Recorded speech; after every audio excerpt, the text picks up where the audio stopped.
Good evening, Free Enterprise friends. My name is Pixel Tamer. I am joined by Dishmu on comms. We've got Demarine on stream, and we've got Sheep Launcher on tracking. And this is Highway to the Threemus Zone table stage.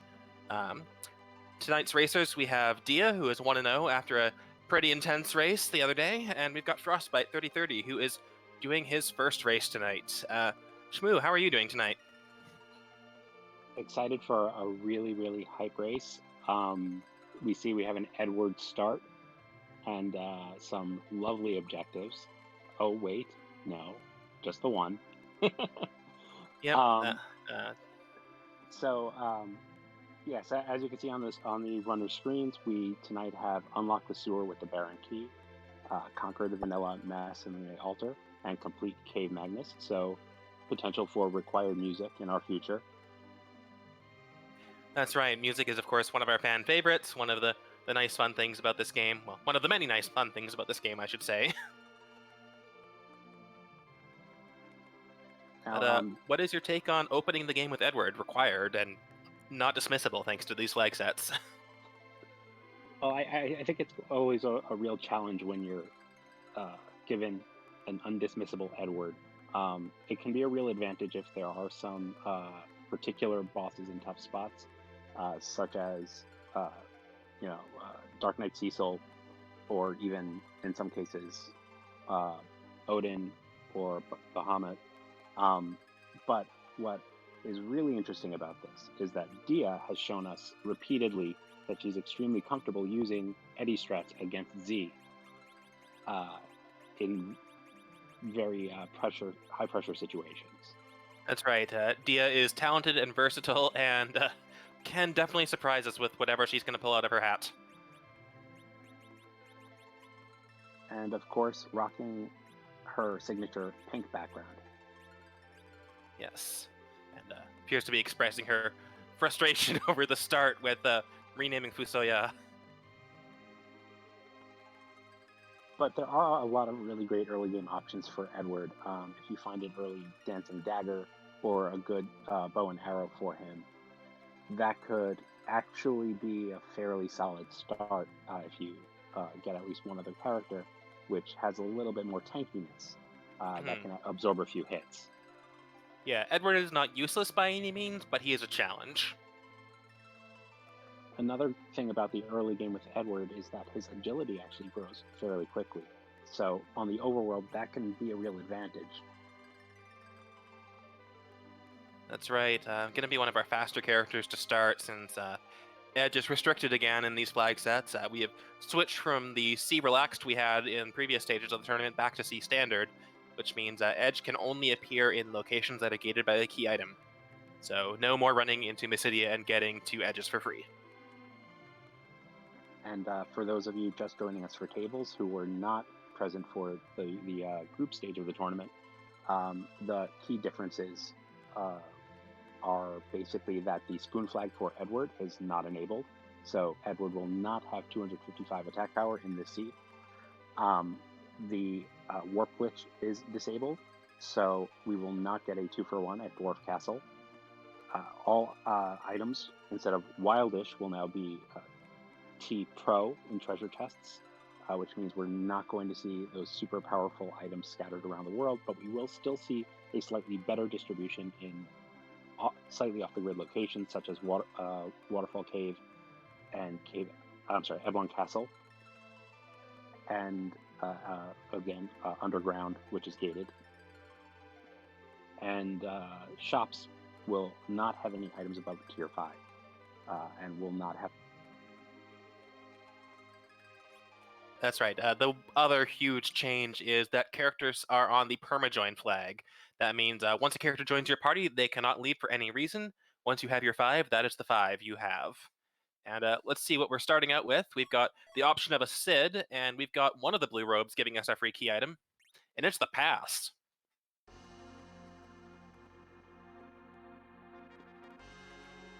Wow, Edward and a pass. Very spicy. And if I'm looking at this right, it looks like Dia said no to Sid for the moment, but Frostbite said yes. Now, Sid is a really strong option out the gate in this flag set. He starts with a very, very comparably high attack power and level compared to other characters. He can get you through a lot of those early overworld boss fights fairly easily. That's right. He's tanky. He hits reasonably hard to start, but he is slow, is the drawback. And looks like both of our runners are straight off to the watery pass to do some looting and possibly pick up a character.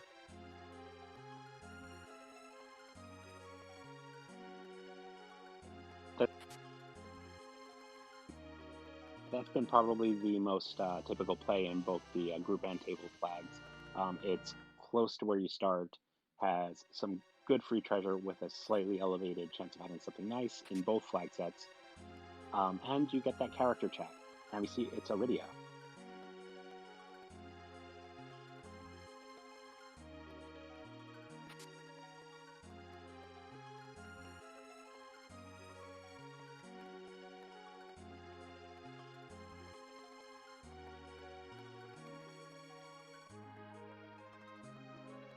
And Dia appears to be doing the short looting through the waterfall pass, as is Frostbite.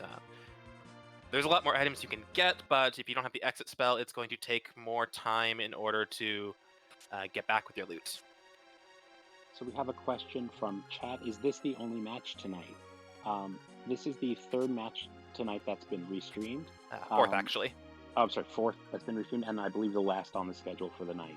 Yeah, this is the last match this evening. If we get the restream schedule for tomorrow before we wrap up tonight, we will be certain to share that with you. And we see Dia looting a little bit further into Waterfall Cave, finds a Sylph Summon and a Black Belt. With that Iridia, that Sylph Summon can do some work. And some Ogre Axes in Damsian for Frostbite, which, if you find someone who can wield them, will enable a potential Mac Giant grind later on. Yes, I believe Frostbite did take the Sid, so there's a very excellent opportunity there. And how do you feel about second Edward? I don't know about second Edward.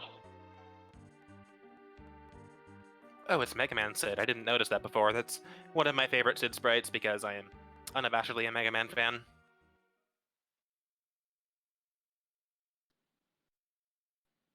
And much credit to Scala Kitty for the amazing palette work on the alternate Fab sprites. That one is also one of my favorites.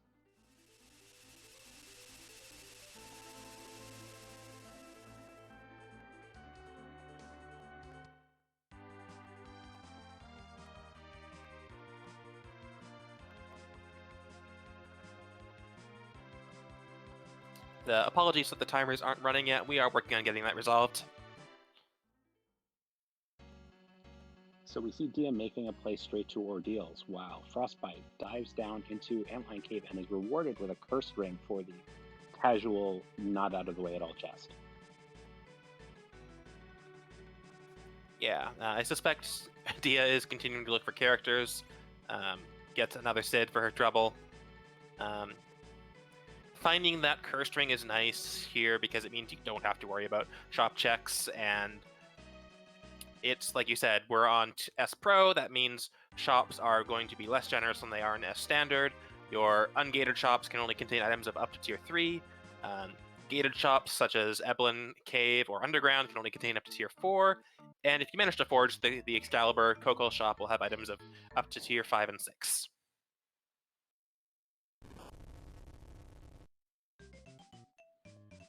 And we see a Rosa in Mysidia. Very relieved to have a white mage, I'm sure. And Edward, third Edward. Yeah. So we have a question from chat. Why hasn't she taken anyone? Well, one of the major differences, as we mentioned, is that in this flag set, this is a permanent join to your party whenever you accept a new character. Therefore, it's typically advantageous early in the game to not have anybody join, so you can have your pick of all the characters you've discovered when you're ready to take them. In this flag set, you'll often see people carrying 2 to 3 characters early on and filling in that 4th and 5th character a little bit later on when they know everything that's available to them. And Dia did not take that Rosa, but did go into the Tower of Wishes and pick up a Sid. That's an interesting choice. I wonder if she might be holding out for Porum, who will get Berserk a little bit earlier in her level up. Possibly. We do see a Twin Harp coming out of Cave Magnus. Sorry, Antlion Cave, my apologies. It will allow us to go into Cave Magnus and hear some lovely music and defeat a boss and complete objective number 4. And I believe that was a Porum that was just left behind on Mount Hobbs. So that answers that question.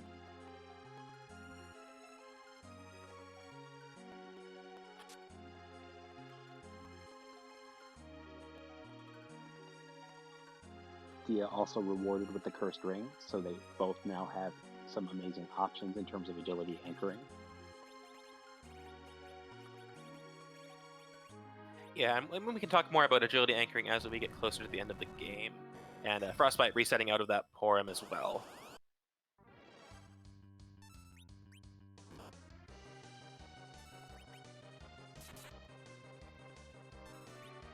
Now Dia entering that non-bomb fight that Frostbite cleared out earlier, while Frostbite shows us who is going to be attacking Fabul today.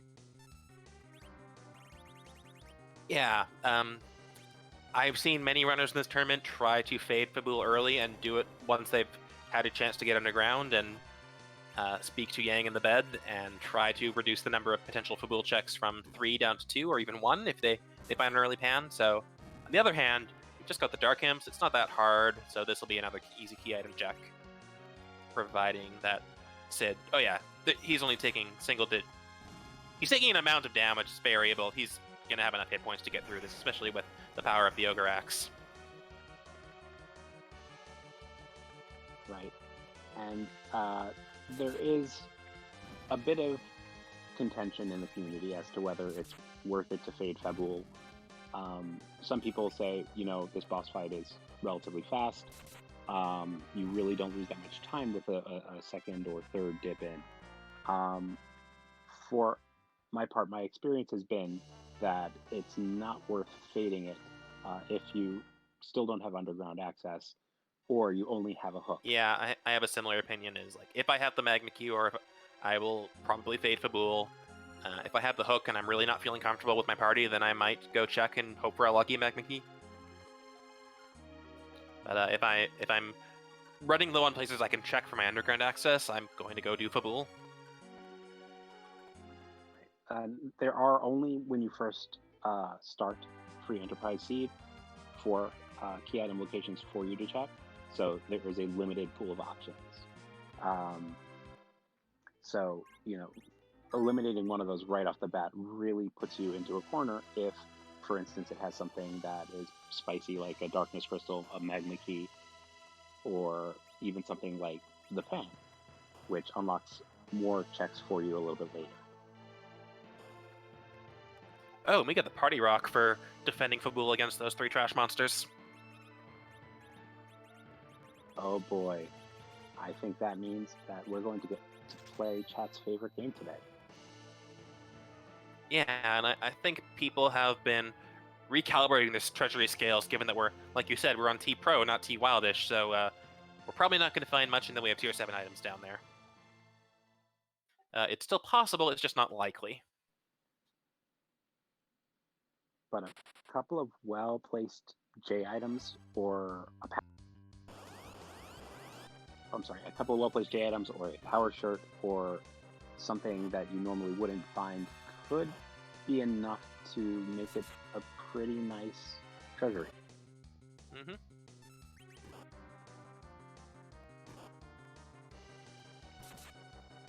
But Frostbite gonna do some more shop checks first, heading over to Silvera. While Dia's dealing with those Dark Imps. And I think Dia will also be very happy to find that Earth Crystal.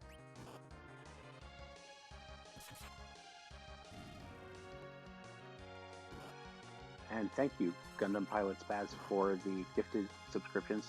The community appreciates your support.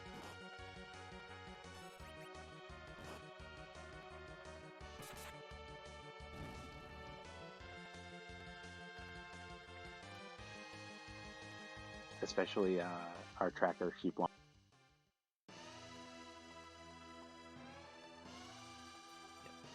looks like Frostbite is going to continue the shop checks, going down through Mysidia.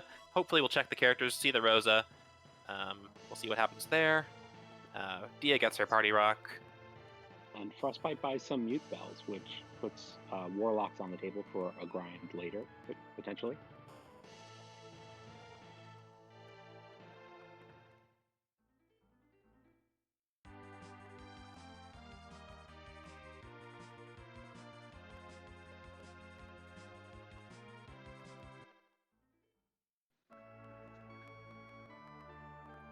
And Frostbite takes the Rosa, which looks on brand for him because it's our lovely blue-haired Ice Queen Rosa.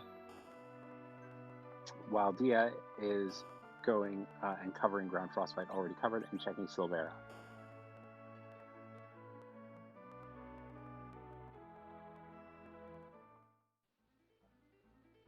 Nothing particularly spicy in any of the item shops just yet, aside from those mute bells.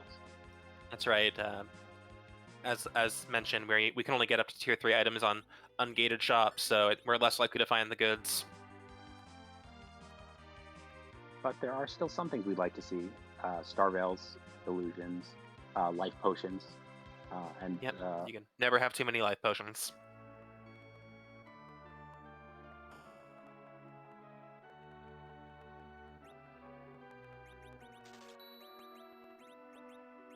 So, there we go. Star Veils, Unihorns in Eggart.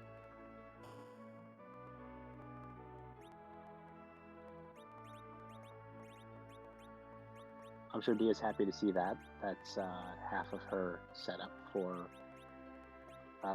Eddie Strax. Yep, as well as a dancing dagger in the weapon shop there if she wants Edward to do some damage between now and Zeromus.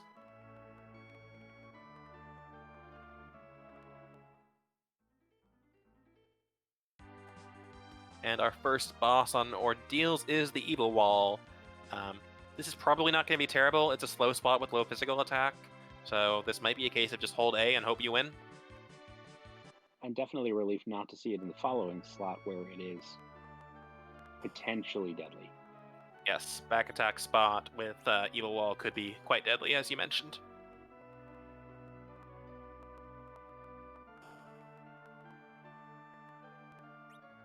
So neither of our runners has beeline to the treasury yet, but it looks like Dia might be on her way, as she's now checking the 2 item shops in Toroya, and finds Kamikazes and Thor Rages. Picks up a few Thor Rages, very useful for Spicy Odin fight or to dispel the water around Kenazo. That's right. At certain spots, if you don't dispel the water off of Kainatsu with those thunder attacks, you're just not going to survive. But Dia is heading down to our favorite spot in Troya Castle, and who's ready to raid that treasury? Oh, I know I am.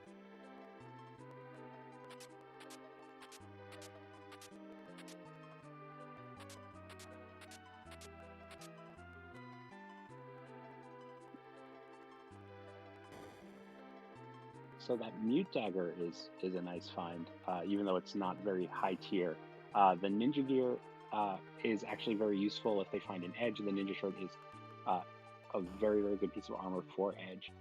But the Ninja Hat can be equipped by a wide variety of characters and actually increases agility by 3.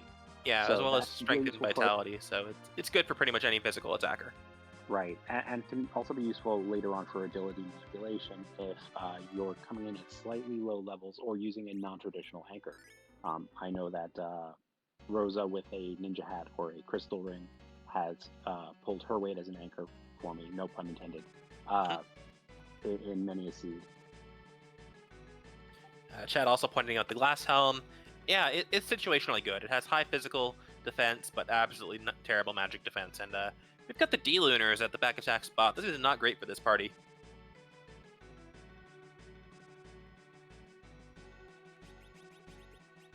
I think your options at this spot are slightly limited. I think it's likely going to be a battle of attrition. Or you just pull Bahamut out of a book. Rolling the dice and coming up 7s.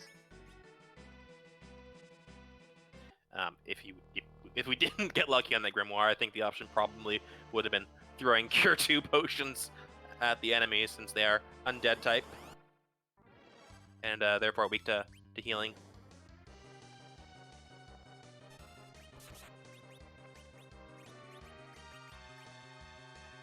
Another option would have been to throw that glass hat on Sid and just wait them out until they reach their breath phase, and multi-target status attack that is reflectable and can actually turn them into toads, making them relatively harmless.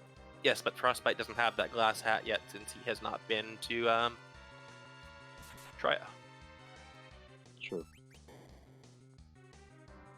But it will be an option for Dia momentarily.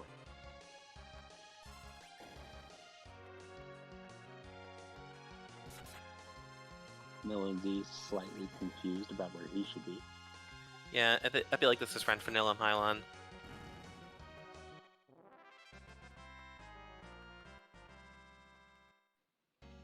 So you've got the hook. Where do you go here? Do you go check Baron Inns for another character? Do you just start diving?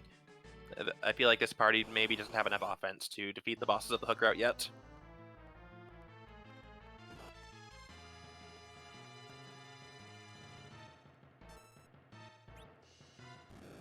Now, there's a case to be made for just diving straight in and checking the character and potentially the shops. You are able to get ever so slightly better here because they're gated shops. You're still not going to get those highest tiers like you would in a standard, but it's going to be a better selection than what's on the overworld. Yeah, and Dia's Cure 2 potion did about 200 damage to that D-Lunar, so I think we're going to have to rely on Reflect strats here.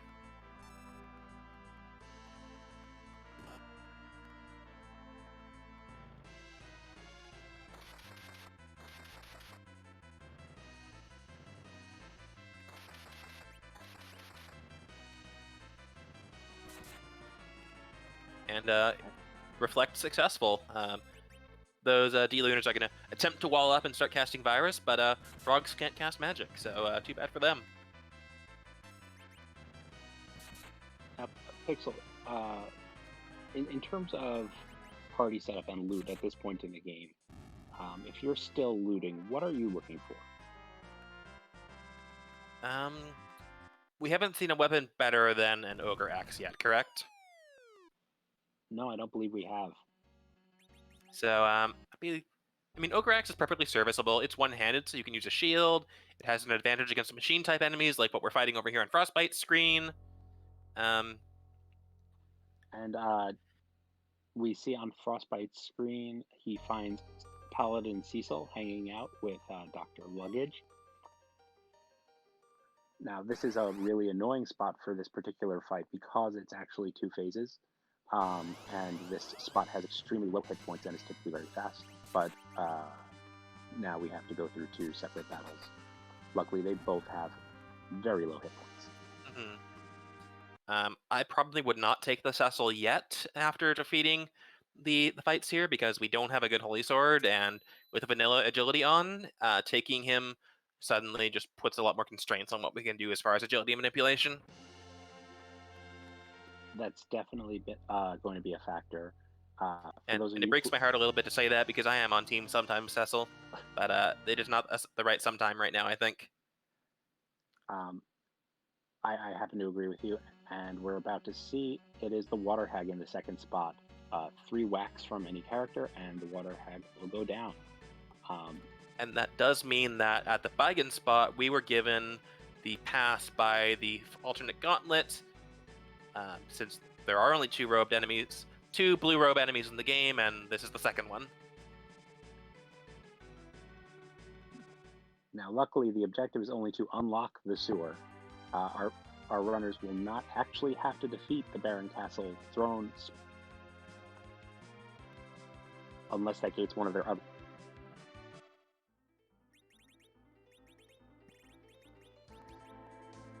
I believe I cut out there. So they will not have to engage the Baron throne spot unless it gates one of their other objectives. So they might be spared that fight. And we see the rat tail in Baron Inn. luckily we have the hook and we can go check that immediately in the hopes of finding a magma key, a darkness crystal, or something else that changes our routing up a little bit. Mm-hmm. And Dia continues to keep that Edward at level 5 with base 60 hit points. Might be considering using him as an anchor for later in the game. Now, we talked a bit about anchoring, and we mentioned not taking Cecil because of vanilla agility in this flag set. For those of you who are new to the community or new to the tournament, we do have the vanilla agility flag on, as we did in the group stage as well. And what that means is that if Cecil is in your party, his agility will be the agility for turn order calculations in every battle. If you do not have a Cecil, then the highest priority slot character will be used, which is typically the character in the middle slot. Therefore, not taking a Cecil can confer a huge advantage in controlling the outcome of certain very difficult fights, such as our fight with Threemus at the end of the race. That's right. And meanwhile, the hook tail was a whiff. The rat tail was a whiff. It turned into samurai arrows. So unless we've got a mist dragon hiding somewhere, we are going down through Cave Eblin. Now, the question I always ask here is whether you might want to check the loot in Eblin Castle. A lot of people think that takes too long, but for my part, there are some good battles for experience and a chance at some decent loot. What are your feelings, Pixel? I think it's really situation dependent. I am more likely to do it with with an ogre axe because it makes the scariest fight in there a lot easier with the quad damage against giants. That is true. Some people also like to leave that chest in case they find an edge later, because mad ogres are the one creature in the game from which you can steal Bacchus wines, which will not be readily available elsewhere in the seed. Right, they are a tier 5 item, and thus in this flag set can only be found in shops if Kokal decides to give them to you.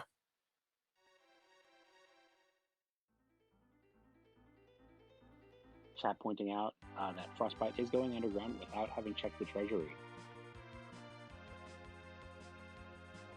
And that looks... Oh, that is a turtle. And those Thor Rages come in very handy.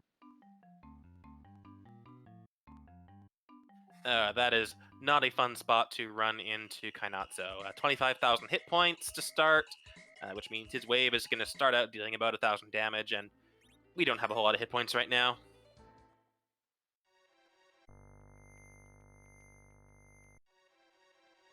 We also don't have a second powerful physical attacker or a black mage yet, which would make that fight reasonable if you decided to just whittle away at Kainatsu's hit points until his wave attack became meaningless. That's right. The wave attack being based on Kainatsu's hit points, I believe 3% of his hit points is the exact value it will hit you for at any given time. So the faster you start hurting him, the less damage he does to you. And we see Dia making her way through Cave Magnus. So we're going to get a musical treat from DJ Spoony B very soon.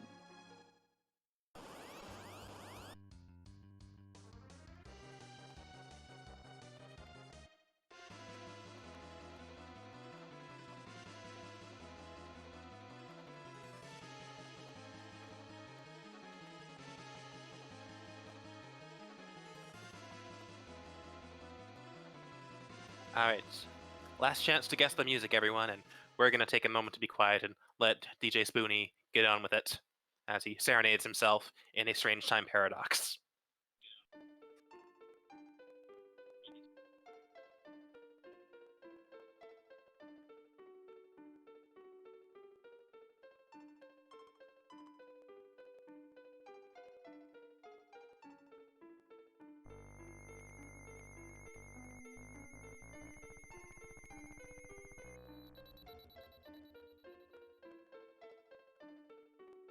and we have, I believe, the overworld music from the original Dragon Warrior or Dragon Quest. And a Bahamut.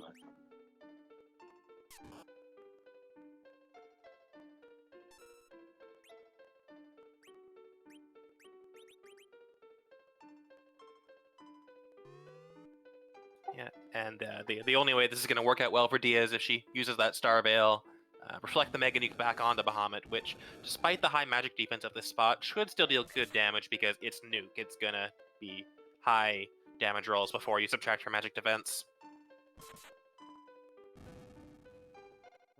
The one danger here is that even with Star Veils up, well, no danger now. One thing to note about using a Star Veil, though, against Bahamut is that in certain spots, depending on the agility, the Star Veil can actually wear off after the first couple of Mega Nukes, and you'll need to reapply it. And there's a Darkness Crystal. And that does mean that Cave Magnets is required because we do need to go up. Well, you can't go and do Objective 3 if you haven't completed Objective 4.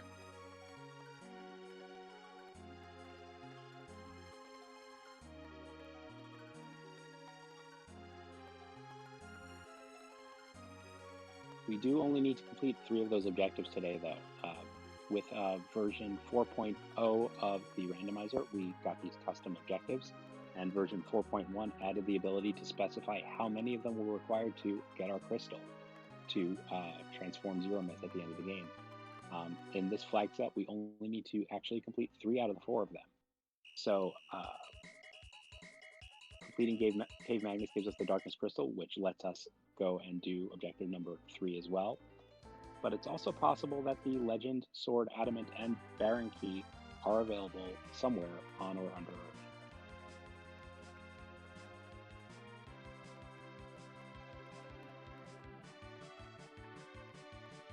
Looks like Dia is getting ready to resign herself to the hook route. Still has not picked up that Rosa.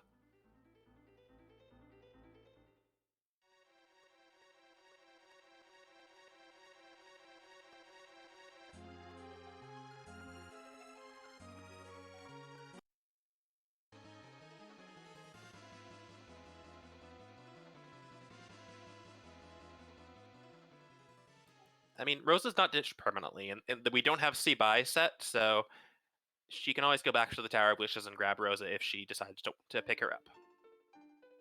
But I think it is unusual at this point in the seed, about half an hour in. We're looking to go through the hook route. A white mage is a useful addition to any party, I think, at this point. And especially, if you were really being cutthroat and looking at immediate utility, you'd actually likely prefer Porum over Rosa at this point, because she gets Berserk that much earlier, and Berserking that Sid can do a lot of work at this point in the game. That's right. Porum learns some of the mid-level spells faster than Rosa, but Rosa has significantly better HP growth, which makes her easier to take advantage of in the endgame. Right. And especially because we did find, I believe, a samurai bow and samurai arrows. Rosa is a very skilled archer, and her aim skill does increase her accuracy and make her very useful for bosses that have counterattacks. So there's a lot to be said for taking either one of the 2 white mages with what we've seen so far. Another play that would be interesting is going back for that Rydia, because they do have the Sylph Summon. That's right. The Sylph glitch is turned on, which means as long as Rydia is not in the center slot, casting Sylph doesn't actually cost MP. You still have to have the 25 MP required to cast the spell, but her MP pool is never reduced, thanks to the Sylph glitch. And that spell is wonderful, not only because it does a fair amount of damage, but also because it restores your party's hit points every time you cast it. So you could pass on having a white mage in the party and use that entirely to keep your characters up and running. Right. The one bad thing about the self-summon is the length of its animation. There are 3 distinct segments of animation you have to sit through every time you cast it. I'm sure that that the top tier runners feel the seconds dripping off of their time every time they cast it. Yeah. Without spoiling anything, there was an interesting discussion in a race earlier about what would be faster, you know, as far as like Chocobo versus Sylph, and though Chocobo has a longer casting time, it has a shorter animation, and which one is going to be less wall clock time total if you need to do tricks with summon spells. And I don't think we came to a consensus. So it looks like Dia is raising the lunar whale, or the big whale, pardon, looking to make her way to the moon, possibly to check out the shop and character there, or maybe to look for a free boss somewhere in the lunar subterranean. That's right. We do have access to King and Queen Evelyn, who would be free. There are 2 sets of soldiers from Baron that would be free if we had access to hourglasses, but we haven't found those yet. We do have mute bells, though, which would eliminate at least the counterattack of one of those battles. Yes, but they would still hit pretty hard, given that these are lunar boss spots.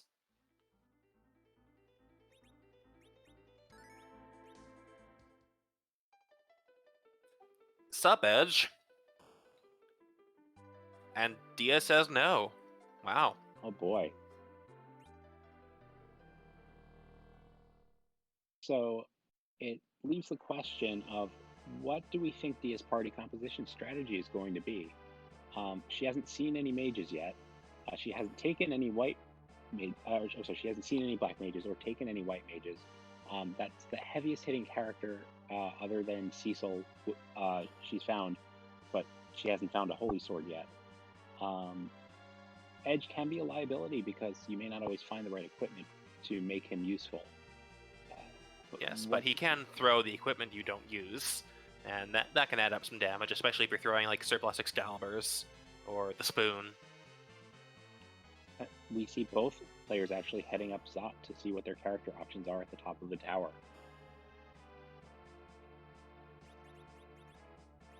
Definitely a heads up play if you're not satisfied with your party composition and worried about that Kanaso at Rubicant's spot. Chat pointing out we did find a boomerang, so we could back row Edge. That's right. One of the interesting quirks of this game is once you equip a ranged weapon, you are given a flag on your character that says you can deal full damage from the back row and to enemies in the back row, but when you unequip a ranged weapon, that flag is not turned off, which allows for some interesting strategies when you put your physical attackers in the back row so they take less damage. This is especially useful if you're doing cover strats with Cecil against bosses that only do physical attacks. And we've got bonus round at the first boss of Zot. Oh wow, Mist Dragon making an appearance at the Mega Sisters spot. Now, this is a particularly trolly spot to find the Mist Dragon, particularly if you have not found the Earth Crystal yet, because you'd have no reason to come up here, and it would be a very large time sink to check just for this. But I think both of our runners are desperate to find some other path underground. Yeah, speaking of which, I remember I was practicing for the tournament like a month or 2 ago, and I had a seed where D-Mist at Mega Sisters was hiding Magma Key, and that was the way underground. And it was a little frustrating. And I think in that situation, competitively, you might feel very worried about being behind. But on the bright side, I think that that's a last location for just about any player. Agreed. You can't warp out of Zot, you can't exit out of Zot. It is a slog to get back out of here unless you want to go through both bosses and the cutscenes.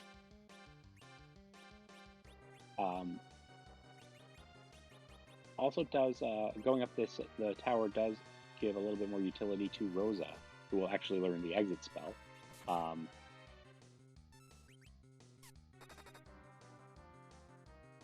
And in chat, our free streamer Demarin pointing out that some of the items we found in the treasury that didn't seem so great actually now become much more valuable, knowing that we have an edge available to us. Mute Knife, Ninja Hat, Ninja Shirt, and Strength Ring does make Edge a formidable party member. That's right, and I think the base damage on the Mute Knife is in between the middle and long swords. Not to mention that it gives you added damage against mage-type bosses and enemies. That's right, and Dia is reviving that Edward instead of leaving him at level 5. I don't know what the plan there is. Maybe she's decided that she wants to use Edward after all. Or she just wants to pile on some damage with that Dancing Dagger and then let Edward fall over before the fight is over.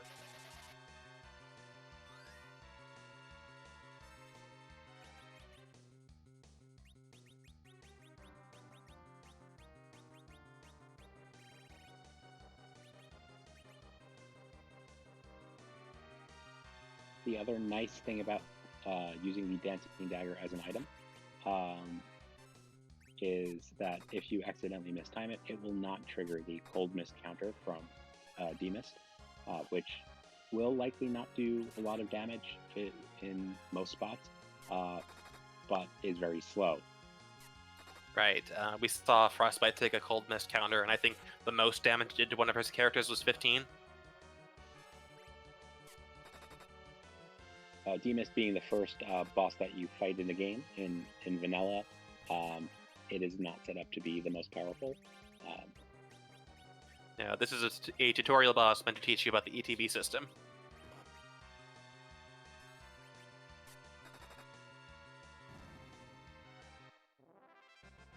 And also matricide.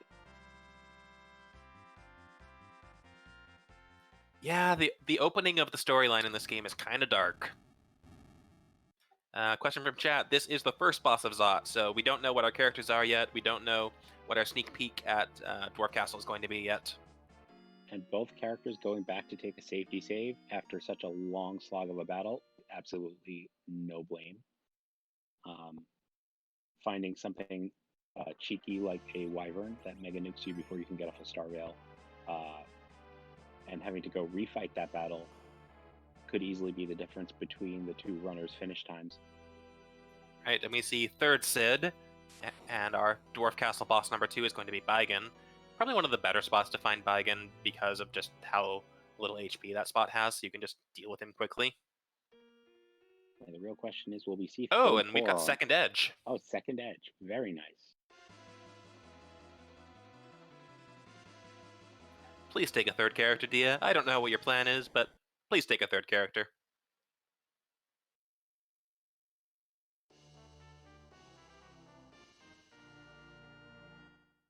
This might be a rough battle, depending on what boss Dia finds here, with just Sid carrying the full weight of her party. Oh no. And Frostbite is torn and takes the edge. But it's leg. And there goes the party for Dia. Gonna take that first wipe to Rubigant. Now, Frostbite doesn't have the knowledge that there is another edge up on the moon, so wondering if that decision might have, or that knowledge might have changed his decision.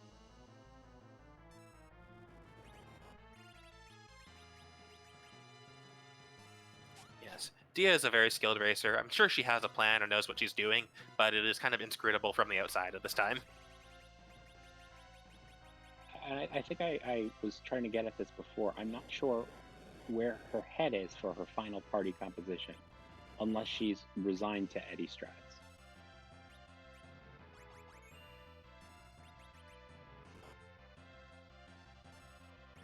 And it seems an early time to commit to that sort of a deep disadvantage to your party before you know what you're facing, especially with one of the objectives being a moon boss. Yes, but she does take the edge on the second attempt. And Frostbite is fighting Rubicon, taking heavy damage from these Fire 2 counterattacks. He will respond to any attack command with Fire 2, and he will occasionally use Glare and just tell a character no, take a nap. Frostbite using Edward hiding, potentially as a break glass in case of emergency tactic to pick his party back up if something goes awry.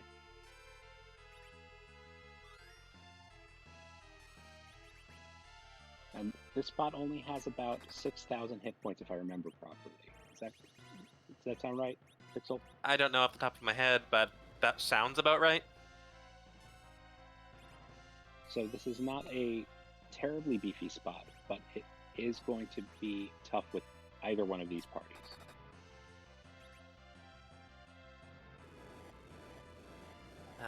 Thankfully, Rubicon does not counterattack special commands such as Dart and Aim, so both of our runners have an edge and can throw weapons around. The Rosa on Frostbite's side is going to do some work, and I expect Sid will be playing Chemist at this time in order to just keep the party flowing.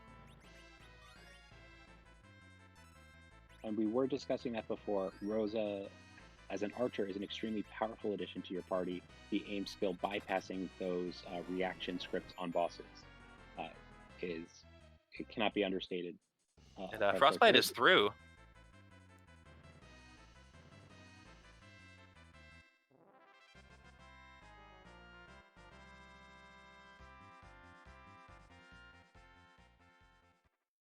So we haven't seen anything that would tell us that this couldn't lead to a path underground. So we still might be holding out hope for magma in either the reward from the tower or in the Mist Dragon reward, talking to Rydia's mother in Mist Village. That's right. On these flags, the only bosses that can indicate a potential blocker for underground are Valvalis, Wyvern, and Golbez. However, they are just not allowed to block the only route underground. They are totally allowed to block the second route underground. So not only does Rosa now know exit, we have a required Baron key at the top of the tower. We can now unlock that sewer and get our objective number 2, as well as accessing this slightly elevated set of gear in the weapon and armor shop. Oh, hello, longswords. Those are the best weapons we're going to find for Edge in stores, unless Kokol is generous. And chat is pointing out that this is technically go mode. Right, so we have the Darkness Crystal. We can go fight whatever's at the Masamune altar. We have just unlocked the sewer, so that is objective number 2 for Frostbite. And all Frostbite really needs to do is get enough power into his party to take on that Masamune altar, and then prepare for our Z fight. But it looks like Frostbite is following through with the Baron Castle check. Will hopefully be unsurprised to find the gauntlet waiting for him. Yeah, I don't know how much these runners do as far as note-taking, and we're 45 minutes in at this point, so it's entirely possible that Frostbite has forgotten that it's the full gauntlet here. Well, if we see a quick reset out, I think we'll know exactly what Frostbite is thinking. And if we don't, then we're going to call this intentional.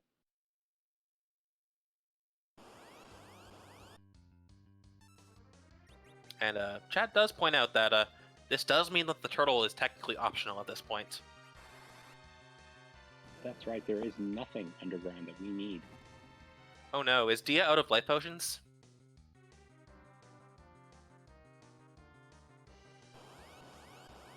Oh, I think Dia ran out of life potions. And we now know that this is a required fight. So, this is rough. Looks like she is going to say, not right now. And this is a particularly bad place to decide to change your strategy, as you need to walk all the way out. There is an exit sparkle for the tower, unlike in vanilla, but you need to walk all the way down to the bottom in order to utilize it. And with this party, there is no warp.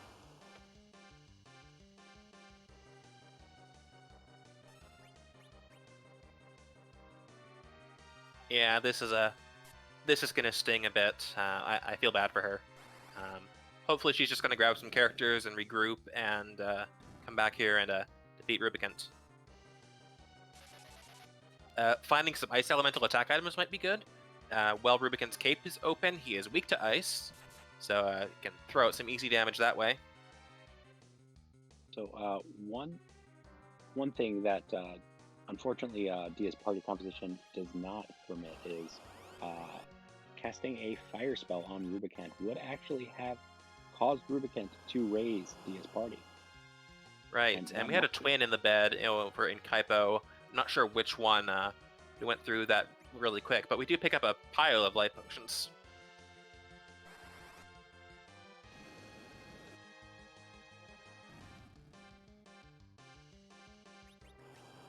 Chasman in chat pointing out that we don't know if Zod is hard required because we still don't know if Legend and Adamant are available underground.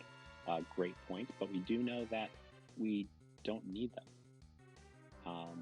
With 3 out of our 4 objectives completed, there is nothing underground that we need to complete to see. And a moon veil for Dia from Rydia's mother. That's a very powerful item.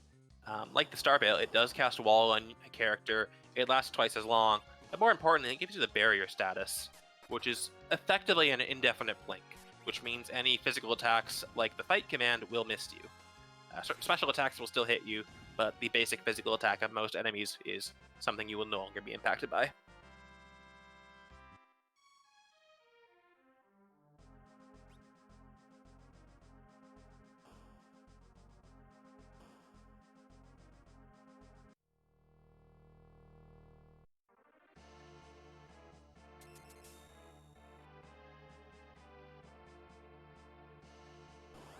Chat asking about where Rosa was. I think we've had 2 Rosas at this point. One was in Mysidia. Actually, that was the only Rosa. We've had multiple Porums, but we've only had the one Rosa in Mysidia.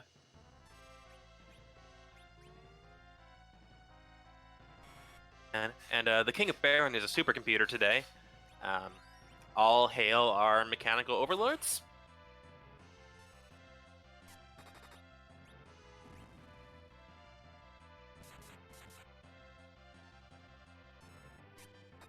CPU's whole gimmick is that CPU itself does very little except cast wall in itself. The 2 bits in front of it, one will cast Mazer, which deals 10% of your maximum hit points each time, and the second orb, the Defender, will cast Remedy on the main body, which restores 10% of its hit points. If you destroy both of the orbs, CPU gets angry, will cast Globe 199 to get rid of 2 of your characters, and then resummon the orbs. Meanwhile, we see Dia picking up Rydia and Rosa, gonna get some magical support going to beef up her party and hopefully have a better time fighting Rubicant.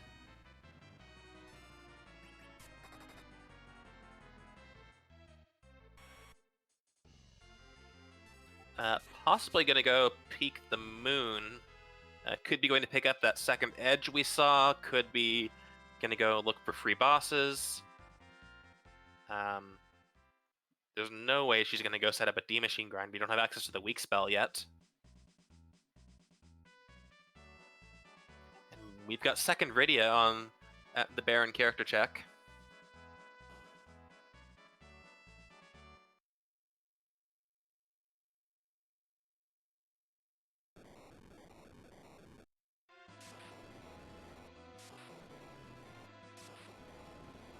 Yeah, chat pointing out that this is not where you want to park the Lunar Whale.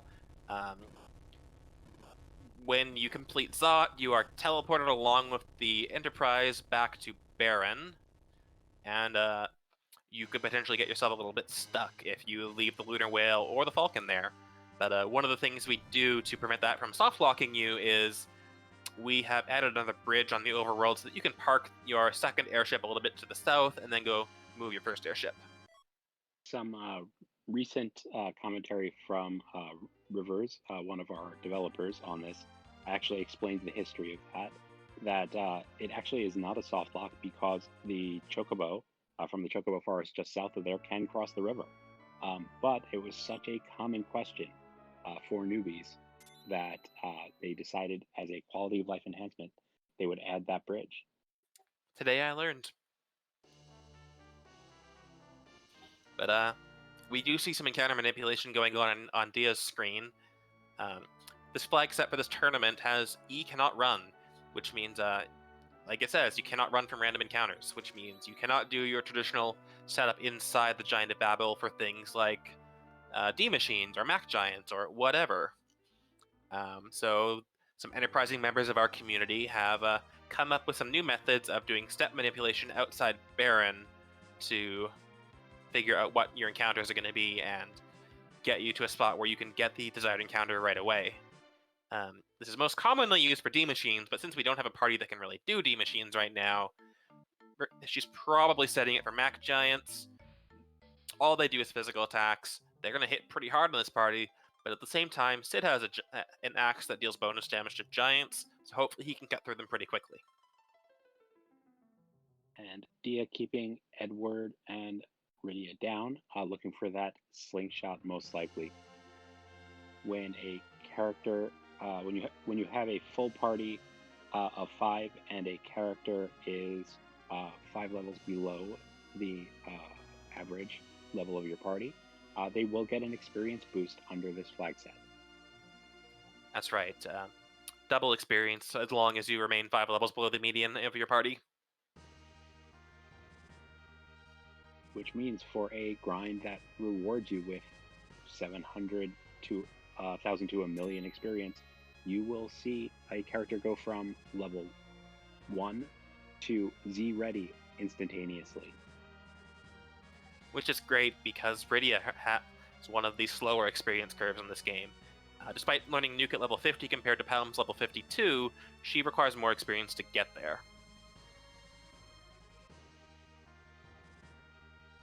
And we see Frostbite up at the entrance to the Lunar Palace, going to see that second edge.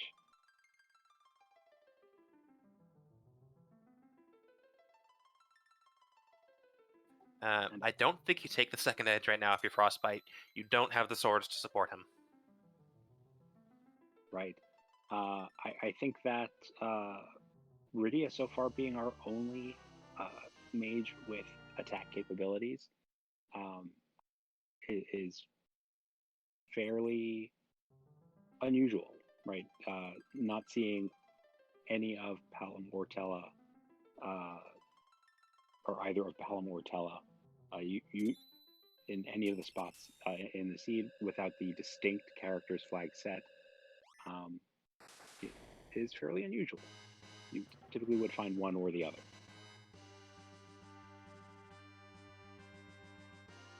But the seed loves its 3 of each. Yeah, so it looks like both of our runners are going to the moon. Frostbite is descending into the lunar subterrane. Might be going to go peek the Masamune altar and see if there is something easy.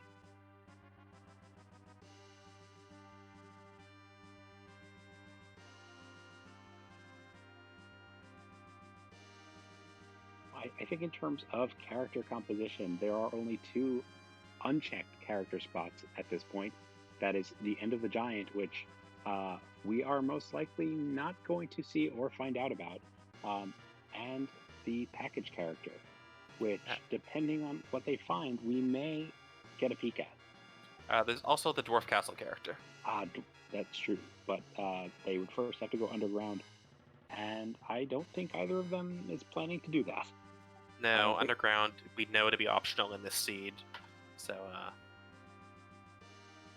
still not 100% sure what Dia's plan is, but Frostbite is going full steam ahead to the bottom of the moon and gonna try and wrap things up, I think, which is a bold play, and I'm curious to see how it works out. Did we see... Okay, so Dia is doing a grind.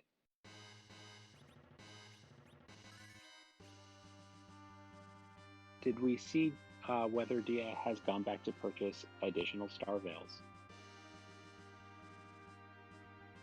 I know she purchased some when she found them in Agard. I don't know if she's purchased more.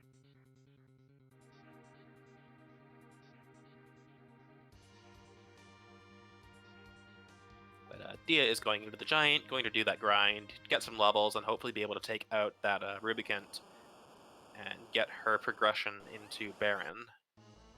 But not going to get that slingshot without a 5th character. Oh, and we've got Odin here.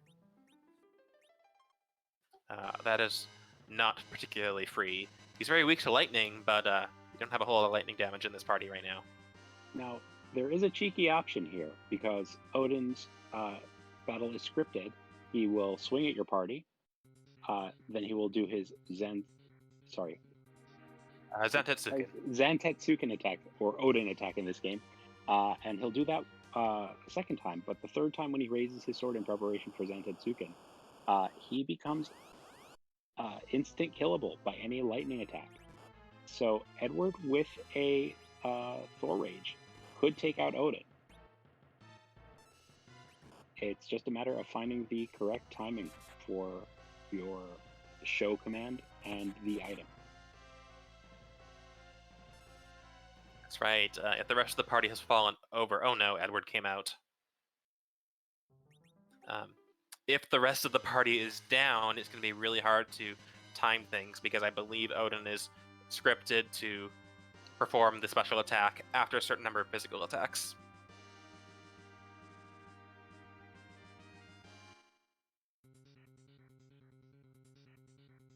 And Dia did take that edge on the moon to fill out her party, which means we will get slingshots on Rydia, which is going to be great. And I bet Edge is equipped with a Thunderclaw since we saw him doing a punching animation. Thunderclaws also deal bonus damage against machines. It's interesting that many sources of lightning damage are also anti-machine damage, but not all machines are intrinsically weak to lightning.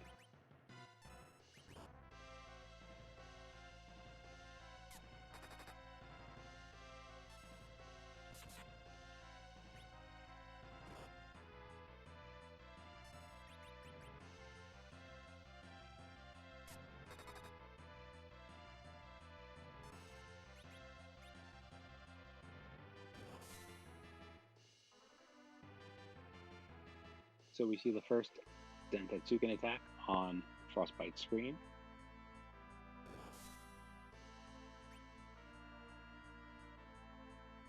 And the second one.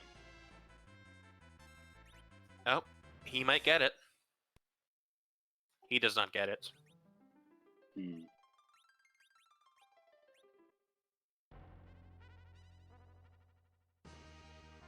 And it looks like Frostbite has loaded an earlier save outside of the lunar subterranean. Yep, heading back to Earth. Tried to cheese the fight, was unsuccessful. Probably going to go get some levels and come back and try it again. Now that is a really tough cheese to accomplish with such an agility disparity between your team and Odin. It's tough to time really in any spot where Odin is going to full wipe your team on each of his Zantetsuken attacks. So I don't necessarily question this move. You could bang your head against the timing in that fight for quite a while, making no progress, or you could try to find some other avenue to progress. In this case, that would be the Legend Sword and Adamant. Yes, and Dia continuing her Mech Giant grind. Like I said, all this guy does is punch. If you have enough anti-machine gear, you can burn it down and repeat. And eventually, you'll want to get your party members back up so they can reap the experience rewards. But I'm pretty sure it's only Rosa and Rydia. They're going to be standing up afterwards. Edward's going to stay at level 5 and provide agility manipulation with the Cursed Ring.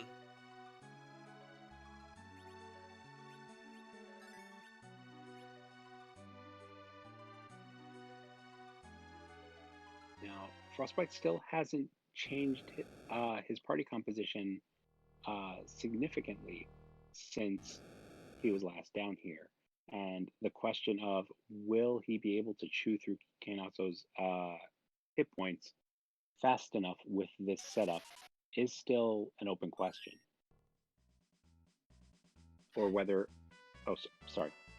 I was just going to say that Kainatsu at these two spots is brutal. Back in the Hummingway Open last year, the opening race had Kainatsu at the King and Queen Evelyn spot, and that was vicious.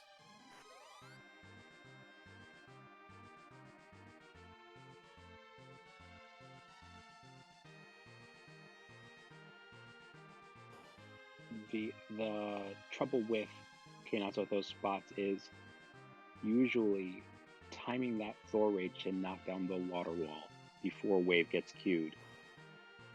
In the vanilla game, when we fight Kinatsu at the Baron Throne, it's usually enough to get in a lit 1 after we see him gathering the water. But at these faster agility spots, you'll find that the wave attack has already been queued up by the time you're able to respond to that message by entering a command with one of your characters. Right, so sometimes you have to queue up the Thor Rage in advance of the wave summon animation. It's not enough to queue it as the animation is playing. You'll typically need to get that in just after Kinatsu throws that punch that's in his battle script. He will punch one character and then gather the water to prepare his wave attack. And if you get that Thor Rage queued up right after the punch, it will typically land just after the water gets gathered, but before the wave gets queued. Alright, who is waiting for us, King and Queen Eblin? It is the 4 Fiends of Elements.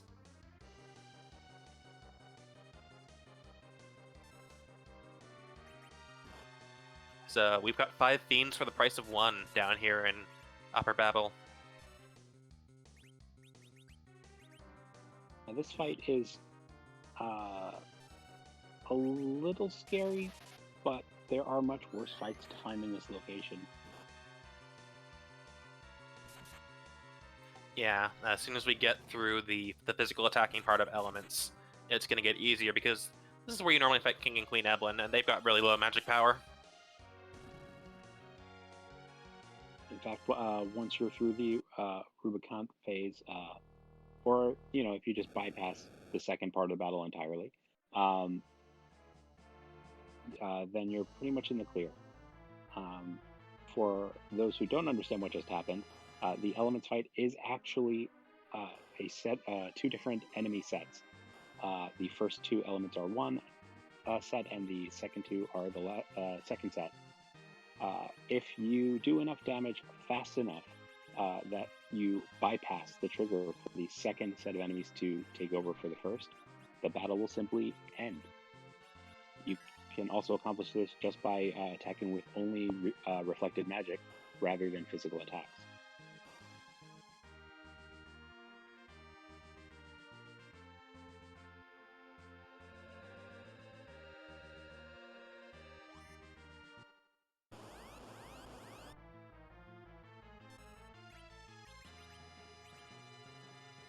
Dia is looking to be getting ready to wrap up her grind, has revived her mages, is attempting to take out the Searcher. Does summon another giant in the process, but that shouldn't be too difficult.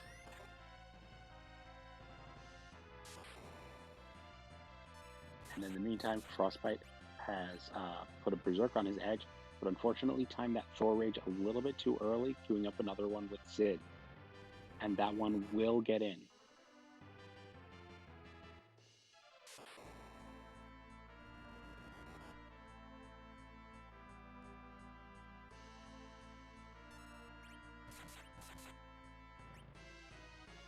So avoiding those first couple of wave attacks is usually the key to getting past the tough Kinatsu spot.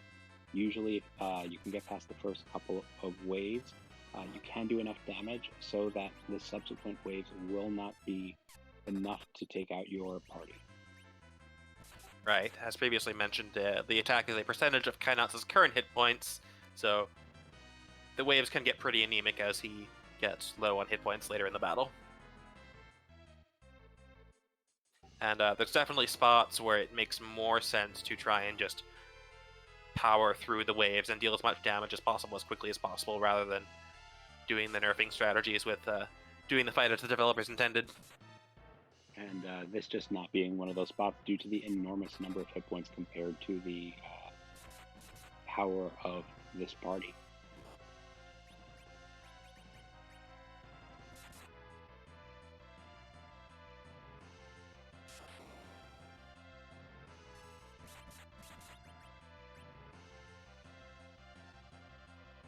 But the grind is complete over on Dia's side. Rydia should get nuked from this.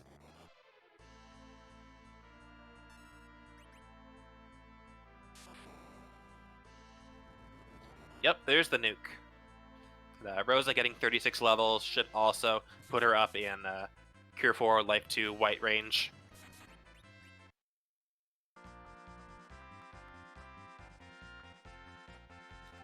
Does not get white, but that's okay. She's got her most powerful healing spells. And it's probably going to be hybrid strats anyway.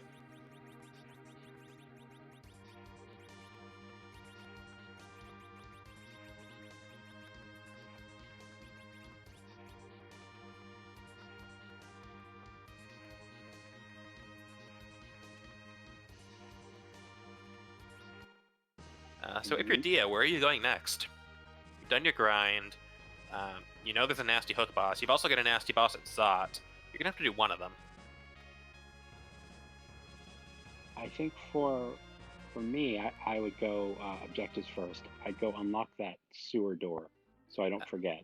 Right, but she doesn't have the Baron key yet. She does not know that it is waiting behind the Tower of Zot. Oh, that's right. She got hard stopped in Zod and had to walk out. So, yeah, I think with a full party, she may not be incentivized to go do that again. But we'll see what she does now. Looks like she's going for it, and taking that swag black chocobo over to back to Troya. I believe that chocobo only appears if you already used the Darkness Crystal. Correct. The experimentation showed that you have to both summon the whale and step into it. You don't actually have to go to the moon, but once you step into the whale, that forest south of Baron will start having black chocobos for your use.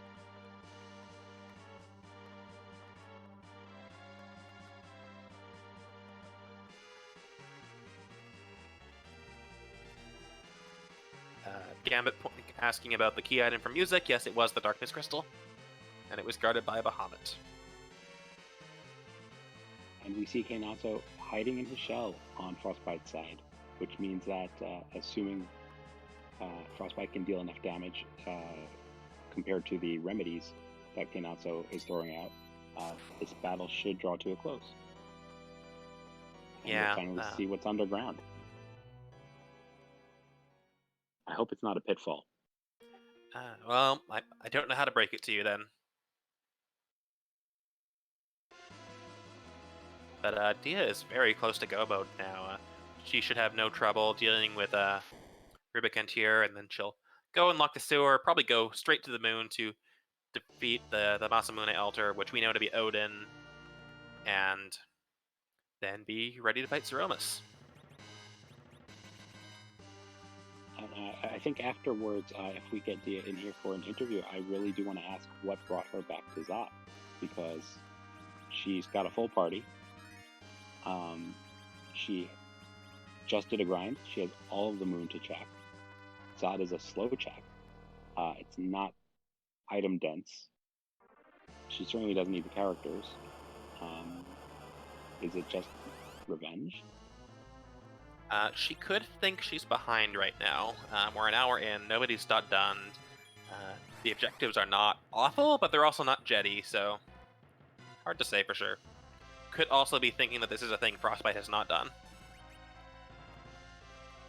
And as chat points out, this is how Rosa learns Exit. She does not learn it by level up, she only learns it after you recruit the character at the second spot of the Tower of Zot. You technically do not have to fight the second boss. We learned this through the magic of the Jumping Club. So I believe we just saw a laughing black mage at the top of tower, as Frostbite peeked the lower Babel boss on his way out of upper Babel.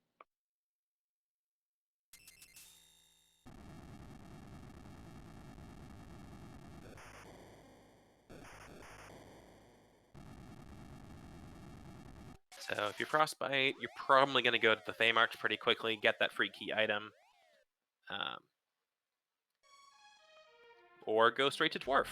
For a second I thought we were going to get a Job Dwarf check, but he faked us out. I think that Frostbite is maybe holding out hope for a Tella.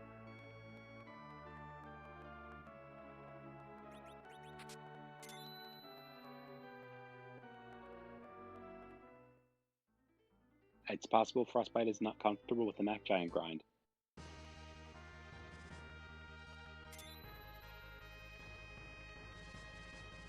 Yeah, if I had made it to table, there was a whole lot of things I was going to have to learn quickly, especially the Mac Giant grind. Welcome, friends from Randomania. Please do not spoil the race you just came from. You are just in time to watch Frostbite fight Valvalis at the Calbrina spot, and Dia attempt to take on Odin at the Masamune altar to complete her third objective.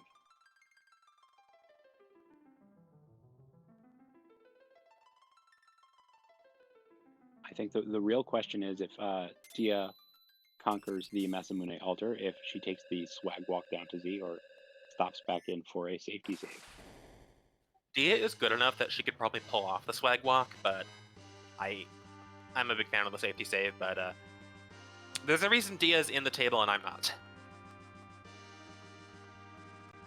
You know, after taking a fairly costly wipe to Rubicon in the Tower of Zot, and having to reclimb the tower just now to get that Baron key, I wouldn't be surprised if she feels behind. Oh, for sure. And so the swag walk might just be in our future. We'll have to wait and see. Yeah. The swag walk is great if you one-shot Zeromus, terrible if you don't.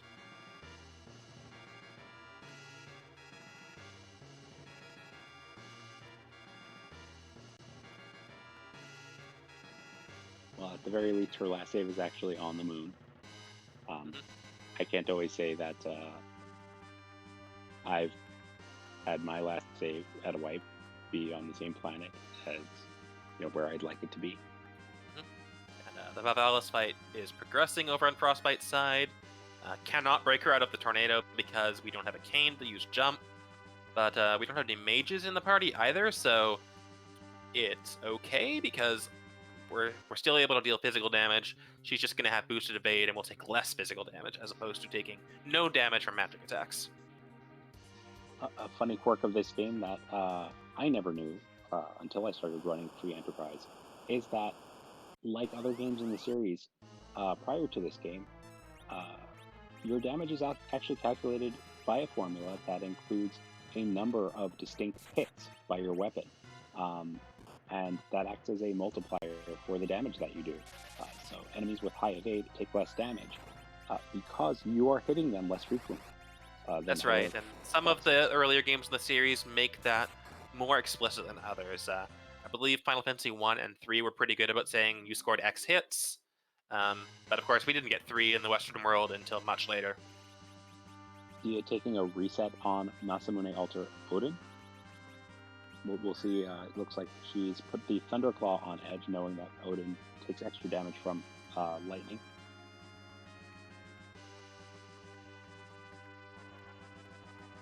Now, the big danger on Frostbite's side is really just going to be that gradual petrification.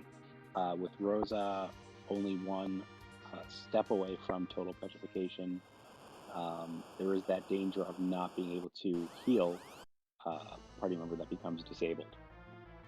Right, but that doesn't matter, we're through.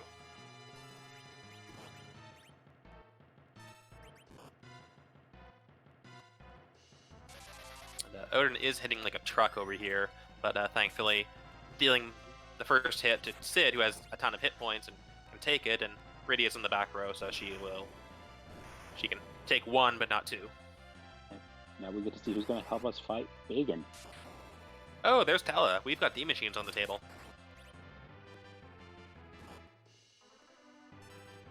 May just be too little too late with Dia already on her final objective.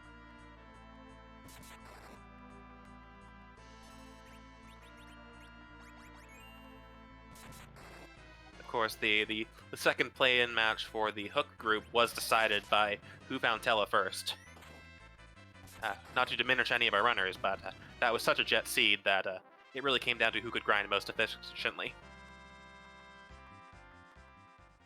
Well, who doesn't want to play hide and seek with an extraordinarily geriatric person? Yes, and there's go mode for Dia.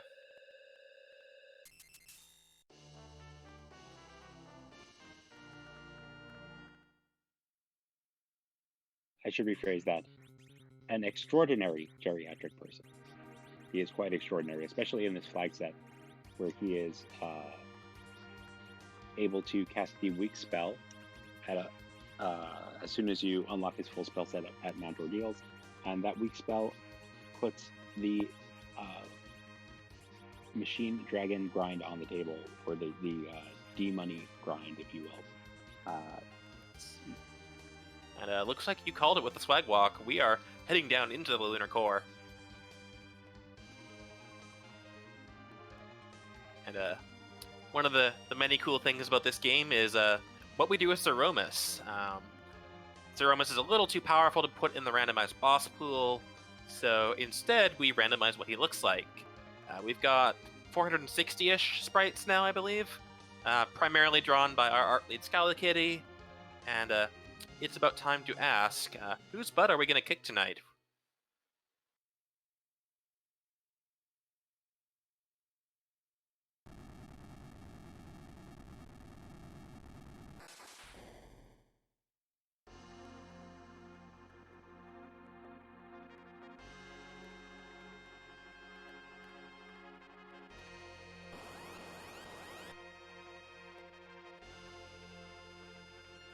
Who are you hoping to see, Dishmu? I'm always hoping for Ultrasmith, just because I've never seen it, and Natara is always looking for it. Yeah, Natara and Ultros is a bit of a meme in the community. Of course, I don't know if Natara is actually watching, in which case my hoping it is Ultrasmith might be perceived as a slight against her, in which case I apologize.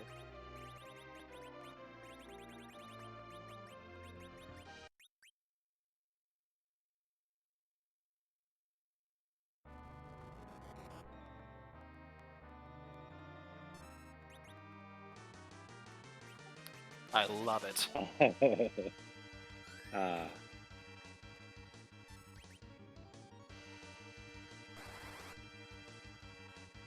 No Jedi mind tricks will work on this one.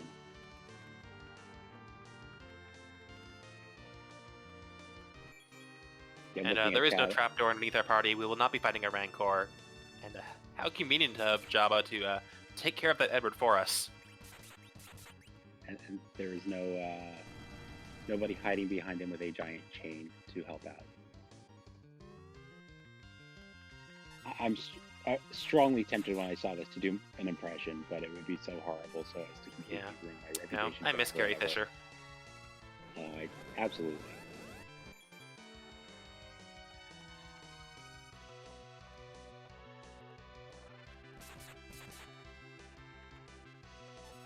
Lord Goober in chat saying it's not Pizza the Hut. Agreed, it is not, and I really hope that is in the pool.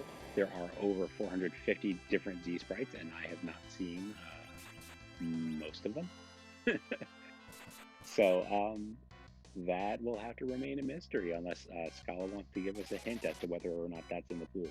But if it isn't, I really, really hope it is added. That would knock me down if I saw that. I think my favorite so far in this tournament has been the appearance of Goosemus during the group stage. Zoe was on point and started inserting sound effects from Untitled Goose Game, and it was just a good time to be had by all.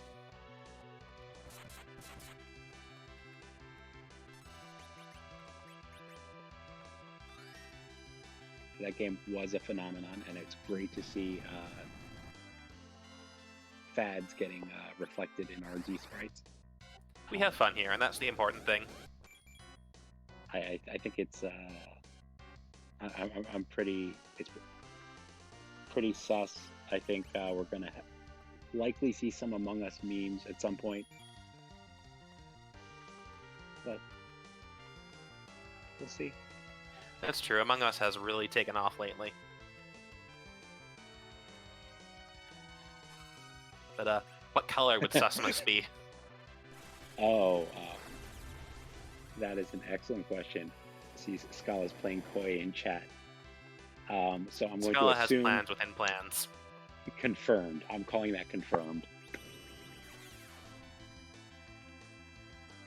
pretty sure I just saw Edward Vent. Emergency meeting.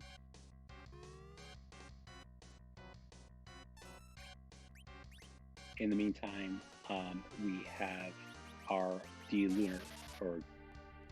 machine grind about to begin on the Frostbite side. Has summoned the Giant of Babel.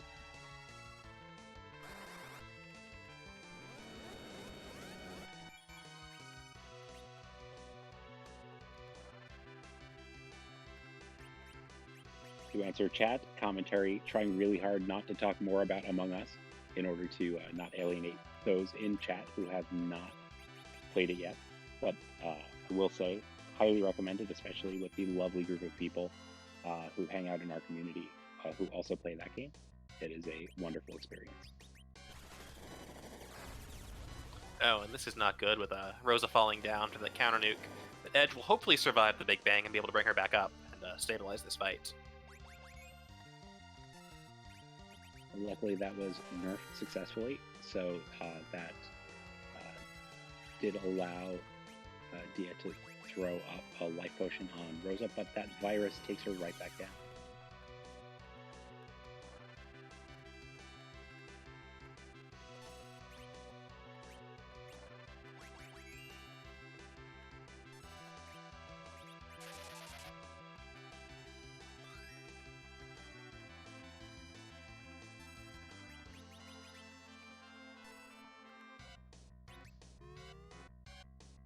Dia getting that Sid back up to full hit points with a cure for single target cast. That Sid is now good for a high roll Big Bang. Curious about the attack on Edge there. Might have been a missed input.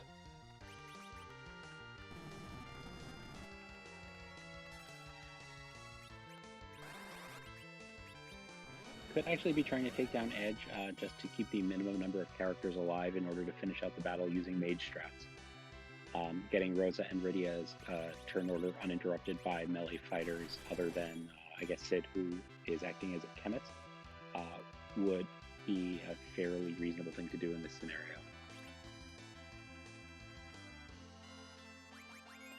Oh no, Rosa's probably not going to have time to get off a cure before she falls over.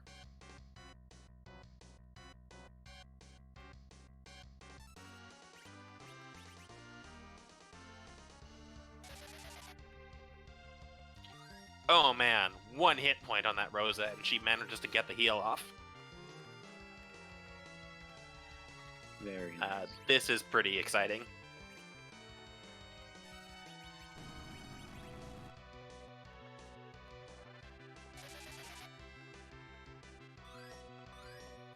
I also believe that was Dia's final Star Veil. So one more Big Bang and Black Hole, and that might be it for this fight. Rosa was also falling down to Cure 3. There might be some MP issues there. But there's the flash. Get your GGs out for Dia, who is now 2-0 in the table stage of this tournament. GG, Dia.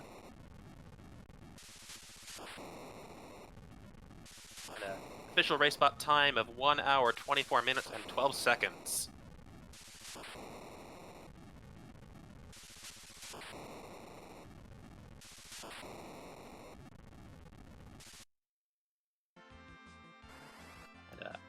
We will have to see if she wants to come in for an interview, because that was a clutch Z fight, and I want to hear how her thoughts were during that.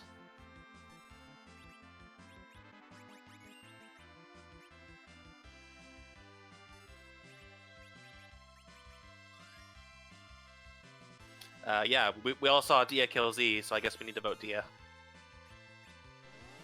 A body has been discovered. That's probably enough about us memes for the moment.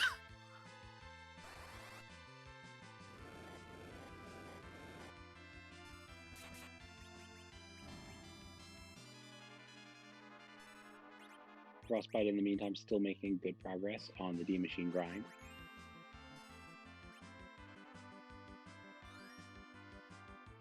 That's right, D machines being kind of the classic go-to grind for lots of experience in a single fight. It is kind of time-consuming.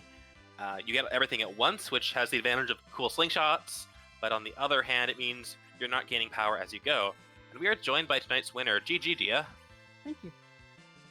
Great job, That was Dia. a pretty intense sea fight. How did you feel about it?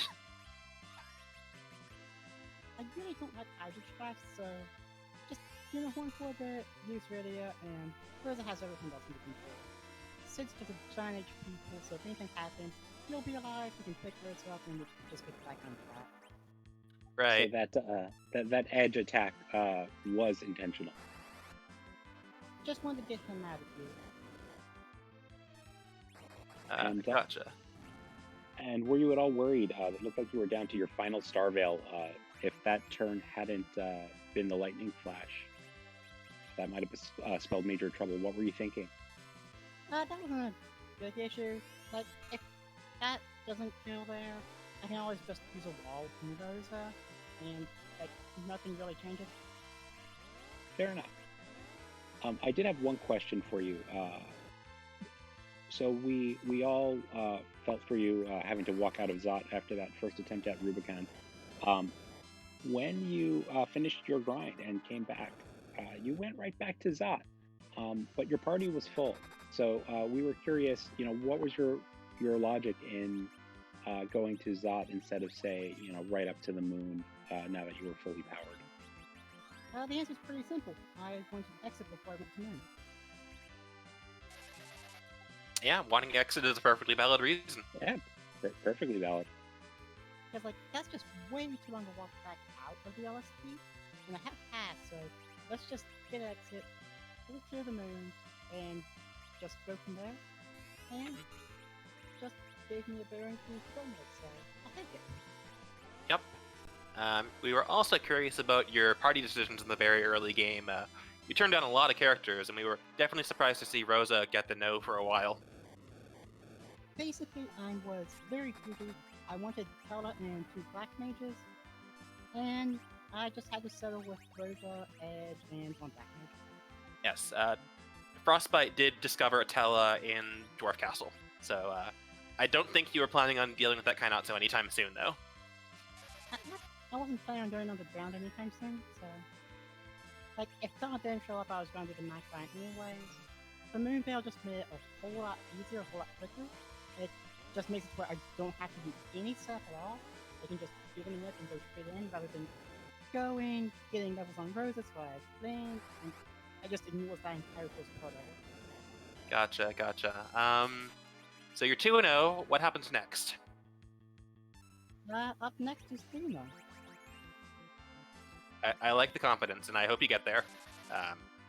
You've grown a lot over the last year. I remember competing with you in the Hemingway Open last year, and now you're in the top 32 of players of this game, and it's been really cool to see how you've grown as a player. Yeah, Hemingway Open was really good. I did have a really good showing there, and I've just been able to kind of continue that momentum, so it's been really good.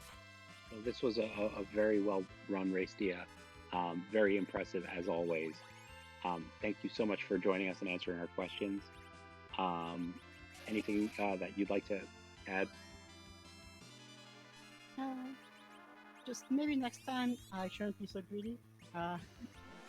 Obviously, that cost me a lot of time, and I was super worried after wiping that river camp and having to leave, but overall it just worked out, so got a little lucky there. Well, congrats again on your win, and looking forward to seeing you succeed in the future. Thank you.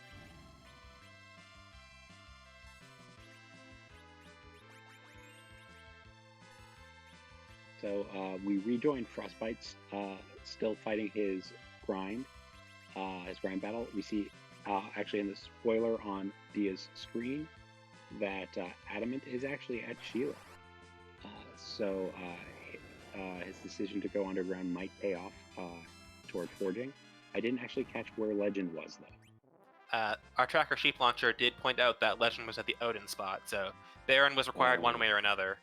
And we don't know if that Adamant was Sheila 1 or Sheila 2, so we might have had to go looking for that pan. That is a tough break for Frostbite. There's a single path to victory.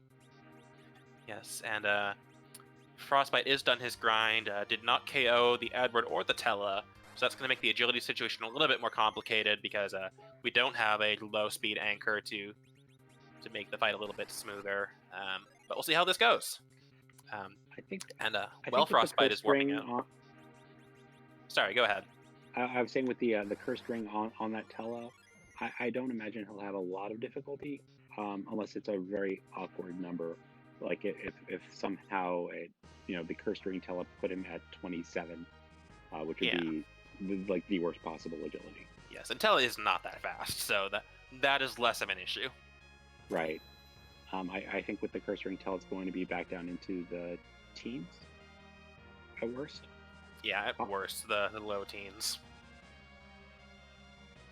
But while we are backtracking to the moon and that Odin, let's go over tomorrow's restream races.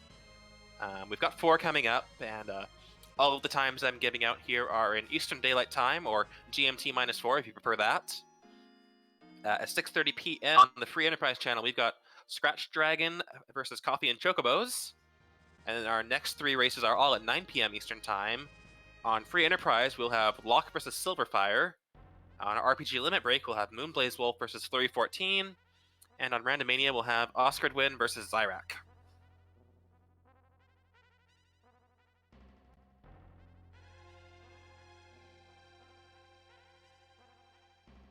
One thing about this tournament that has been amazingly impressive is how many of these phenomenally entertaining matches the team has been able to put out there for everyone to watch and enjoy.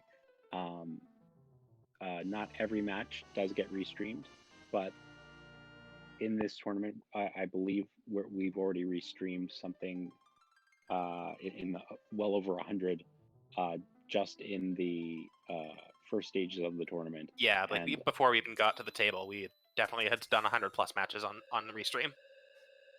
And so, excluding myself, this being my restream team debut, just want to say how amazing the whole team has been throughout this whole tournament in making sure that these wonderful runners get their time to shine and to be seen on the big channels.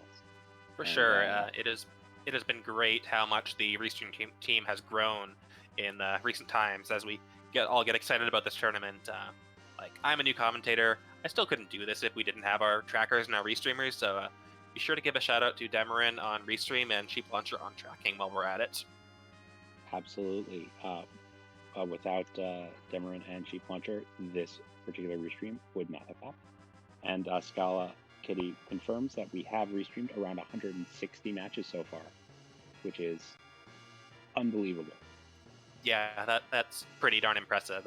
If you assume each match is about an hour and a half, which is probably a conservative estimate, we've got like 240-ish hours of content over the last couple months. So that's pretty crazy in a good way.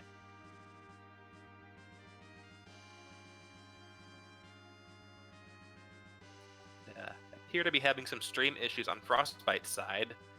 Stuck in a menu here.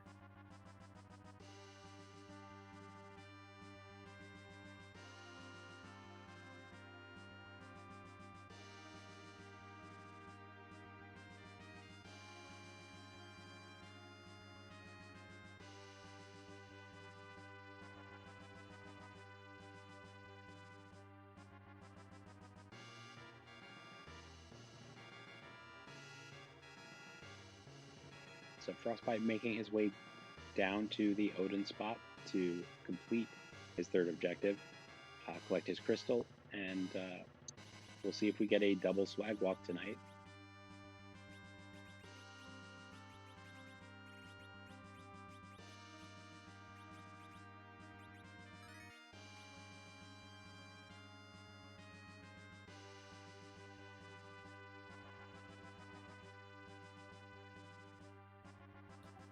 Scala Kitty has come back with our total playlist, and oh boy, that's almost 12 days of content. And I assume that includes all of our restream partners, not just the Free Enterprise main channel.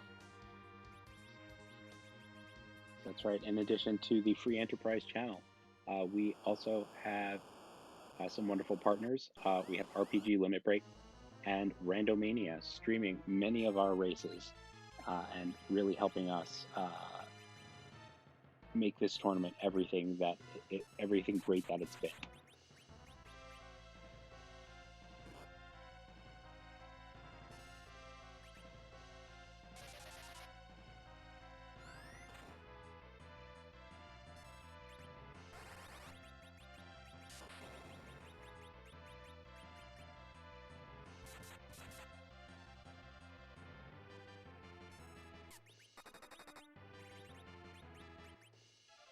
And we have Frostbite back in that Odin battle with much higher hit point totals, much better spells on Rosa.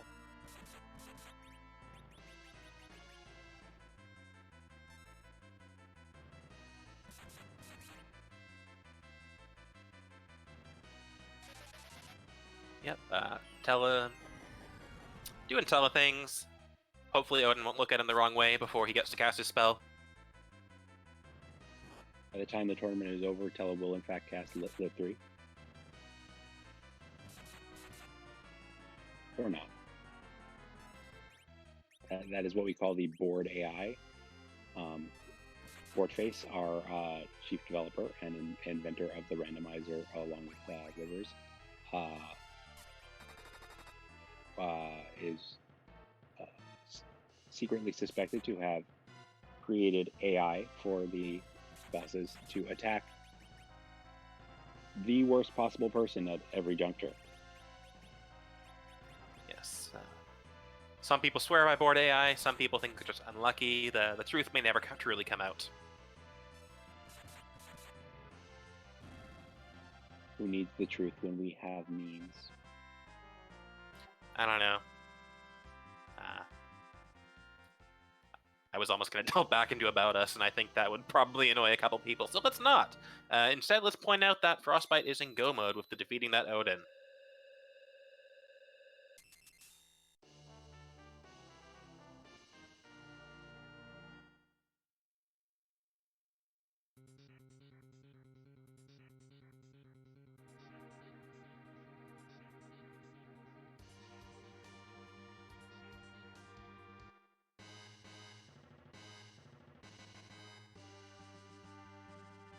I don't know, Sheep.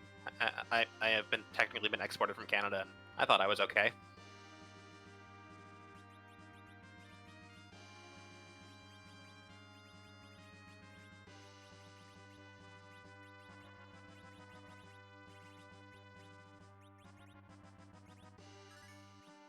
Alright, I wonder if we'll get a peek at what Tele's agility situation is. Nope, we're gonna head straight down.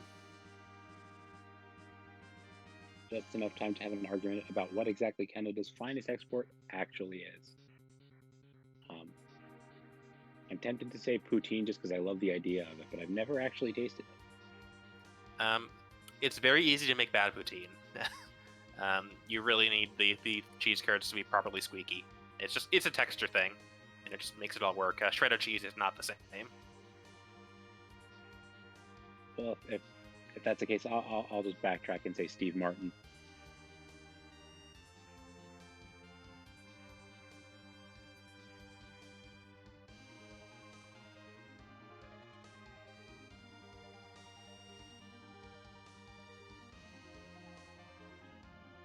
Frostbite doing the long walk down the lunar core.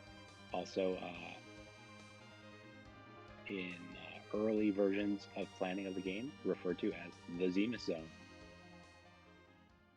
What a coincidence. Yeah, I wonder if they got that idea from us. There's no such thing as time paradoxes, right? You know, I think we should be collecting royalties.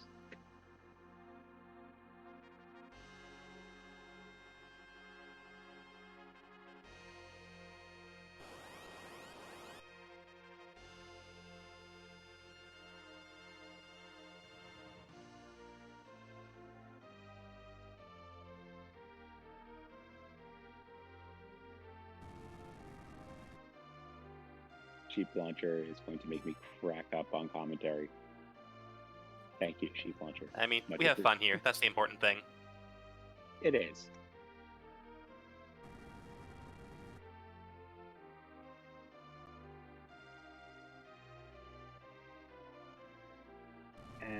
Frostbite in the Threemus battle, but not doing anything. Maybe having some controller issues? I'm not sure. Oh, there we go. Yep. Especially on emulators, I find that it's very easy to get it to forget that you have a controller plugged in, and very difficult to remember which option exactly it is that gets that controller going again. But we do queue up that crystal. The room is shaking impatiently as we get going, eager to reveal his true form. And we get once again treated to the Scourge of Tatooine, the King of the Hutts.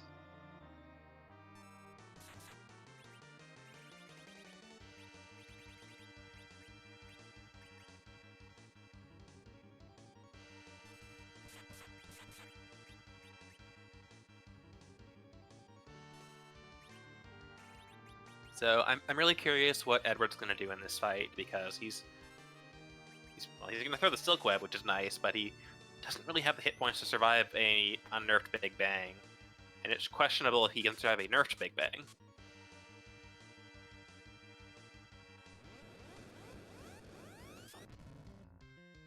Of course, the characters that matter, Sid, Rosa, and Edge, all have enough hit points to survive. Even with Edge's poor magic defense, he should be okay. I think in this scenario, your best bet with an Edward that you're stuck with and that is spoonless is going to be to hide. That's a great contingency plan for when you're doing, if you're doing hybrid strats, but you are tipping over Threemus's hit point total, to avoid that Big Bang Intermedio wipe later on in the battle. Right. Should we talk about some of the other strategies for fighting Threemus while we're here? Yeah, absolutely. So Threemus is a monster of a fight, no pun intended. But even in vanilla, an extraordinarily difficult fight. He has the maximum number of hit points mathematically allowed in the number of bites possible to program in for him, and then he refills them when you hit a certain trigger in the battle. That's right. The SNES, being a 16-bit console, can by default only count up to 65,000 and change. But some boss spots in this game, such as Threemus and the Four Fiends of Elements, well, the developers wanted them to have more hit points than that. So the way that was implemented is a counterattack script where if the boss reaches a certain hit point threshold, he or they will go ahead and change phases and refill their hit points to a certain amount. And as we've mentioned earlier in a couple of discussions, you can bypass counterattack reaction scripts by using reflected magic. So that opens up a number of possibilities for this battle that don't rely on you actually depleting Threemus of his 120,000 and change hit points. Namely, if you can avoid triggering that part of the script, which happens at around, I think, 45,000 hit points depleted, you can actually just use reflected magic to get the rest of the way, and you have cut the length of the battle in half. Yep, it has its risks, though, because you're not going to be able to nerf the Big Bangs, because that's a counterattack, and if you trigger a counterattack to nerf the Big Bang, you could also trigger an HP refill. Why is nerfing Big Bang so important? Well, the Big Bang attack does an enormous amount of damage, not only immediately, as we've just seen, but also continues to take away the hit points of your characters afterwards for a period of time. One of the ways that this battle is scripted is that Threemus will respond to any direct attack, any direct magic attack, other than summon magic, with a nuke spell. The nuke spell is an extraordinarily powerful spell, and the developers, in the course of testing this, must have realized, oh my goodness, this is a completely unfair thing to do to the players, to hit them for 9,999 damage every time we counterattack. And so what they did is they added something to the script that actually lowers Threemus's magic attack power just before, just before casting the nuke counterattack. And that magic is not adjusted back up to its actual intended value until later in the script, which is a few ticks after you see the animation of Threemus shaking. This can be used to player's advantage to get a much lower damage roll on a Big Bang attack. Exactly. If you can time your spell just right, if you hit him after he has triggered his set his magic power, you can get him to counterattack with nuke, which lowers his magic attack power, and the resulting Big Bang can be cut in half or more if you get lucky. Now, if you're feeling really, really, really masochistic, you could actually increase Threemus's magic power as well by casting a summon spell and invoking a virus counter. This actually makes his Big Bangs more powerful, and one of the many reasons we do not use summon spells in this battle in any viable strategy. Well, I have seen people use Asura and Okay, hope for they get lucky. But yeah, I know what you mean. Well, all right. Let me rephrase. We don't use summon attack spells in this battle for very good reason. But there are several ways to tackle this battle, given that information. You can use pure melee attack strats, usually by berserking your attackers and chipping away at all of the hit points and allowing that triggered hit point refill. But you can also use pure mage strats, where you simply take away the first half of hit points with reflected magic, which actually can be done before a third Big Bang if you have 3 mages all chipping away with nuke or white. Yes, I've seen it happen before the second Big Bang, but it is a very close call on the timing. And then, of course, you're not always perfectly set up for either of those strategies, so there are hybrid strats, where you are either using both magic and melee attacks to chip away at all the hit points, or using magic and melee attacks until you hit that trigger, and then trying to finish with just magic.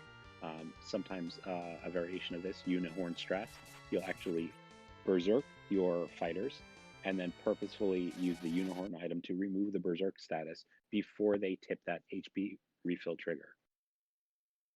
Yep, and one of the more challenging strategies for defeating Threemus are what we refer to as Edward strats, where you take advantage of Edward's ability to hide a few pixels over to the right and avoid all damage, and you take advantage of the counterattack nuke script, and you have Edward maintain reflect on himself with Star Bales, hide from Big Bangs, and then use the crystal or other spell items to trigger the nuke counterattack and have Threemus hit himself in the face until he falls over. But we've got rocks falling on Frostbite's side, which means we're almost done.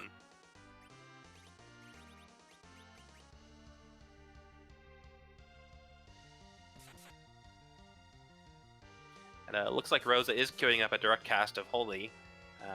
Not something you normally do, since Threemus will counter that with weak, but if Threemus is out of hit points, he can't counter.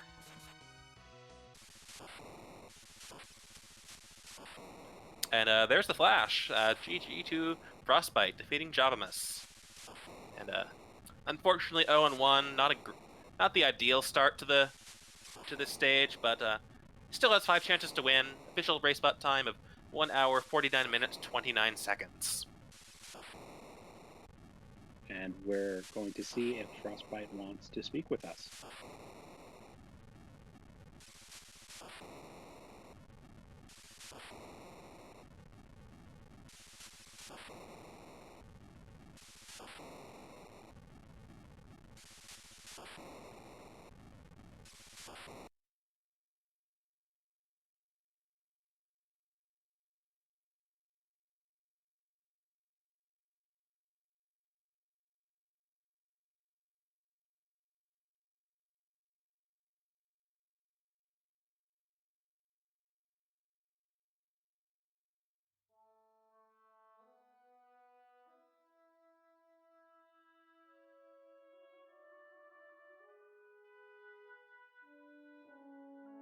Frostbite has agreed to an interview, and we are waiting for him to join join the chat.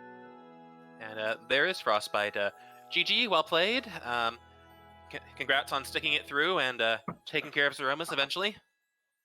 Oh, sorry about that, guys. I'm so smart. I was watching the end of the race on my iPad, and I had my headphones that were connected to that on, and then I could hear you talking in the background. I'm like, why can't I hear them? But I'm assuming you wish me GGs, and I wish to offer my thanks and wish GGs to Dia on a great run. And yeah, I don't know, it went okay for me. I made one sort of bad mistake in the middle, and I don't know if I would do the strategy I chose if I did this again, but yeah, I can't complain. I didn't totally ruin the seed, so.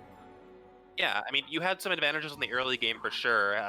By taking that early Rosa, you had more damage and were able to get through Rubicant at the first try, whereas Dia was being more conservative with taking party members, and she had to walk out and come back later. So you definitely had the early advantage with clearing Zot quickly. Yeah, that's what I thought. I thought that might have been an issue because I didn't think I was going to be able to win that fight, and then I did. But basically, like, I was ready to go in the hook, and then I found the Moon Veil, and I'm thinking, I only have to beat one boss. I know I've seen Baigan already, but if it's Mylon Zed or even Ashura, I don't care. I'll go buy a Mute Dagger in Eblon Cave and lifelock Ashura for 5 minutes, rather than go through that hook route. And I was just going to cheese that boss and then go buy Star Veils and do Eddie Strats and finish the seed that way. And then when I saw Odin, I was like, this is doable. Like, someone else could do this, I'm sure.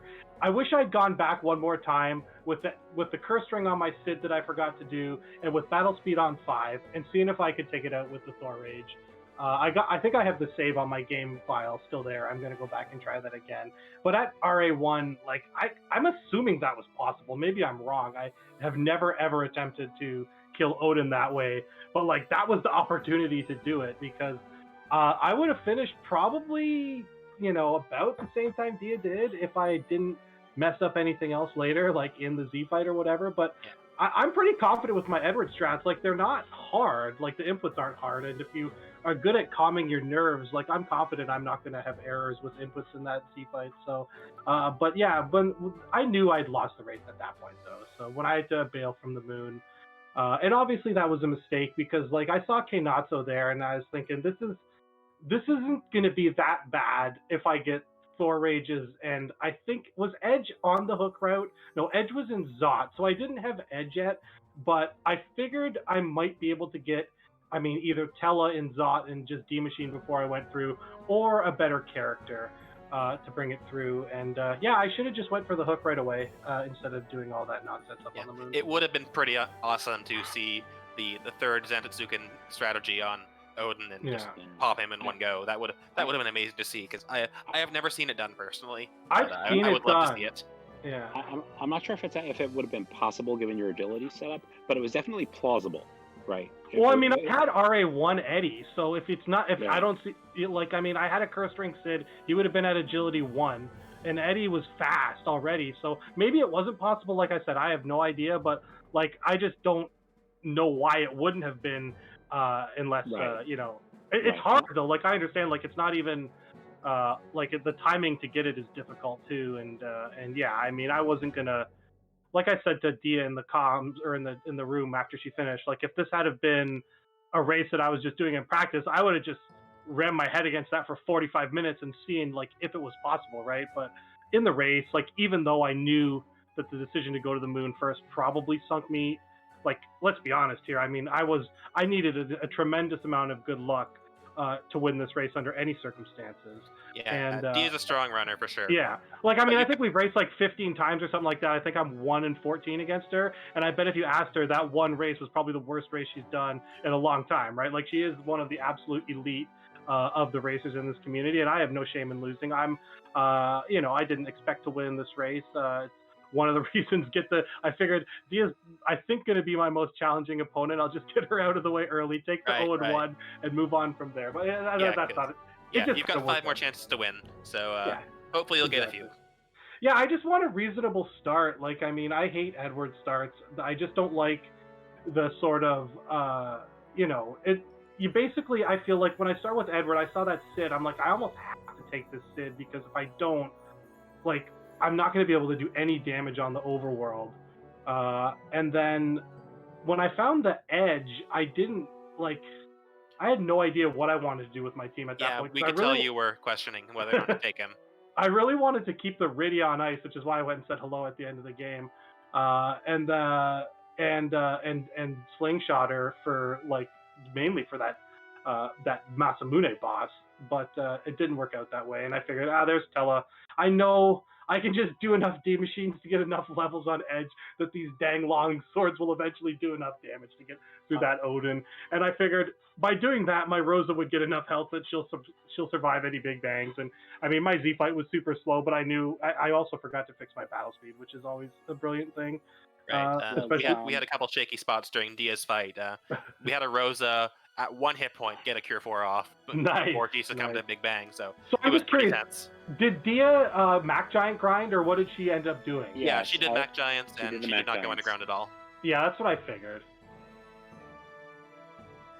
So what was your plan if you didn't find Tella at Dwarf Castle? Honestly, I knew the race was over then, so I was just going to stop playing. That was my plan, honestly. Seriously. well, I'll say that I'm very glad you did find him then, because seeing you finish that race was I wouldn't have actually stopped playing, you know what I mean? But I would have been totally demoralized, and I would have stopped immediately when she finished. So it wasn't quite then, because I didn't I checked before I went into the grind, and I don't think she was quite done yet. And then when I came out of the grind, I noticed that she was done. Yeah. Well, that was a race very well run. I think you may not be giving yourself enough credit for how close it could have been if you had gotten through that Odin fight with Edward. And we all wish you luck in the rest of your 5 matches. Yeah, don't forget, you are one of the top 32. You made it this far, so you've got some skills. I appreciate the good words. I agree. I'm happy I made it this far. It is what it is. I could list 25 people that didn't make it this far that if we played 100 times, they'd probably win 90 of them, though. So it has the luck of the draw has a lot to do with it as well. Luck plays a factor, so does skill. Yeah, exactly, right? I drew a group that I was not totally overmatched by any of my opponents, which could have happened if any one of 30 or 40 different people had ended up in my group, and I was able to get lucky in all the races and make it through. And I've been practicing my butt off, and I felt my early game went really well, and then it just I just didn't like the Mac Giant option. But in retrospect, I should have taken the second Sid or even the Cecil. I had the crystal armor, just done a Mac Giant grind, and never gone into the underground. That was the play which she picked, and that's why she's going to do well in this tournament. Well, thank you for joining us. We really appreciate it. Like I said, good luck, and yeah, great job. Thanks, guys. Appreciate it. Shout out to Dem and Sheep Launcher, I guess, who's doing tracking in the background, and Dem running the restream. Take care, everyone. Yep. Good luck in your next races. Thanks. So, I've been told that we're going to be raiding Demeshi, who is playing in a pickup race that has just gotten going. But before we hand you over, let's quickly go over tomorrow's restreams again. Again, Eastern Daylight Time, GMT -4.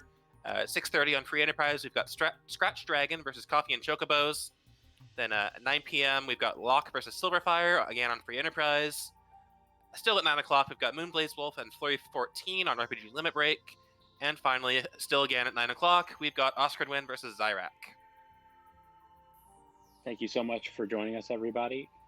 We hope you have a great night and look forward to seeing you at more Free Enterprise races through the Highway to the Zima Zone 3. And thanks again to our behind-the-scenes people who make this all possible. We have the easy job of just talking to each other and chatting about what the races are doing, but they do the hard work of making sure we get the pretty pictures. And thank you again, Demarin, for pushing the buttons, and Sheep Launcher for pushing the rest of the buttons. And, have a great night, everyone.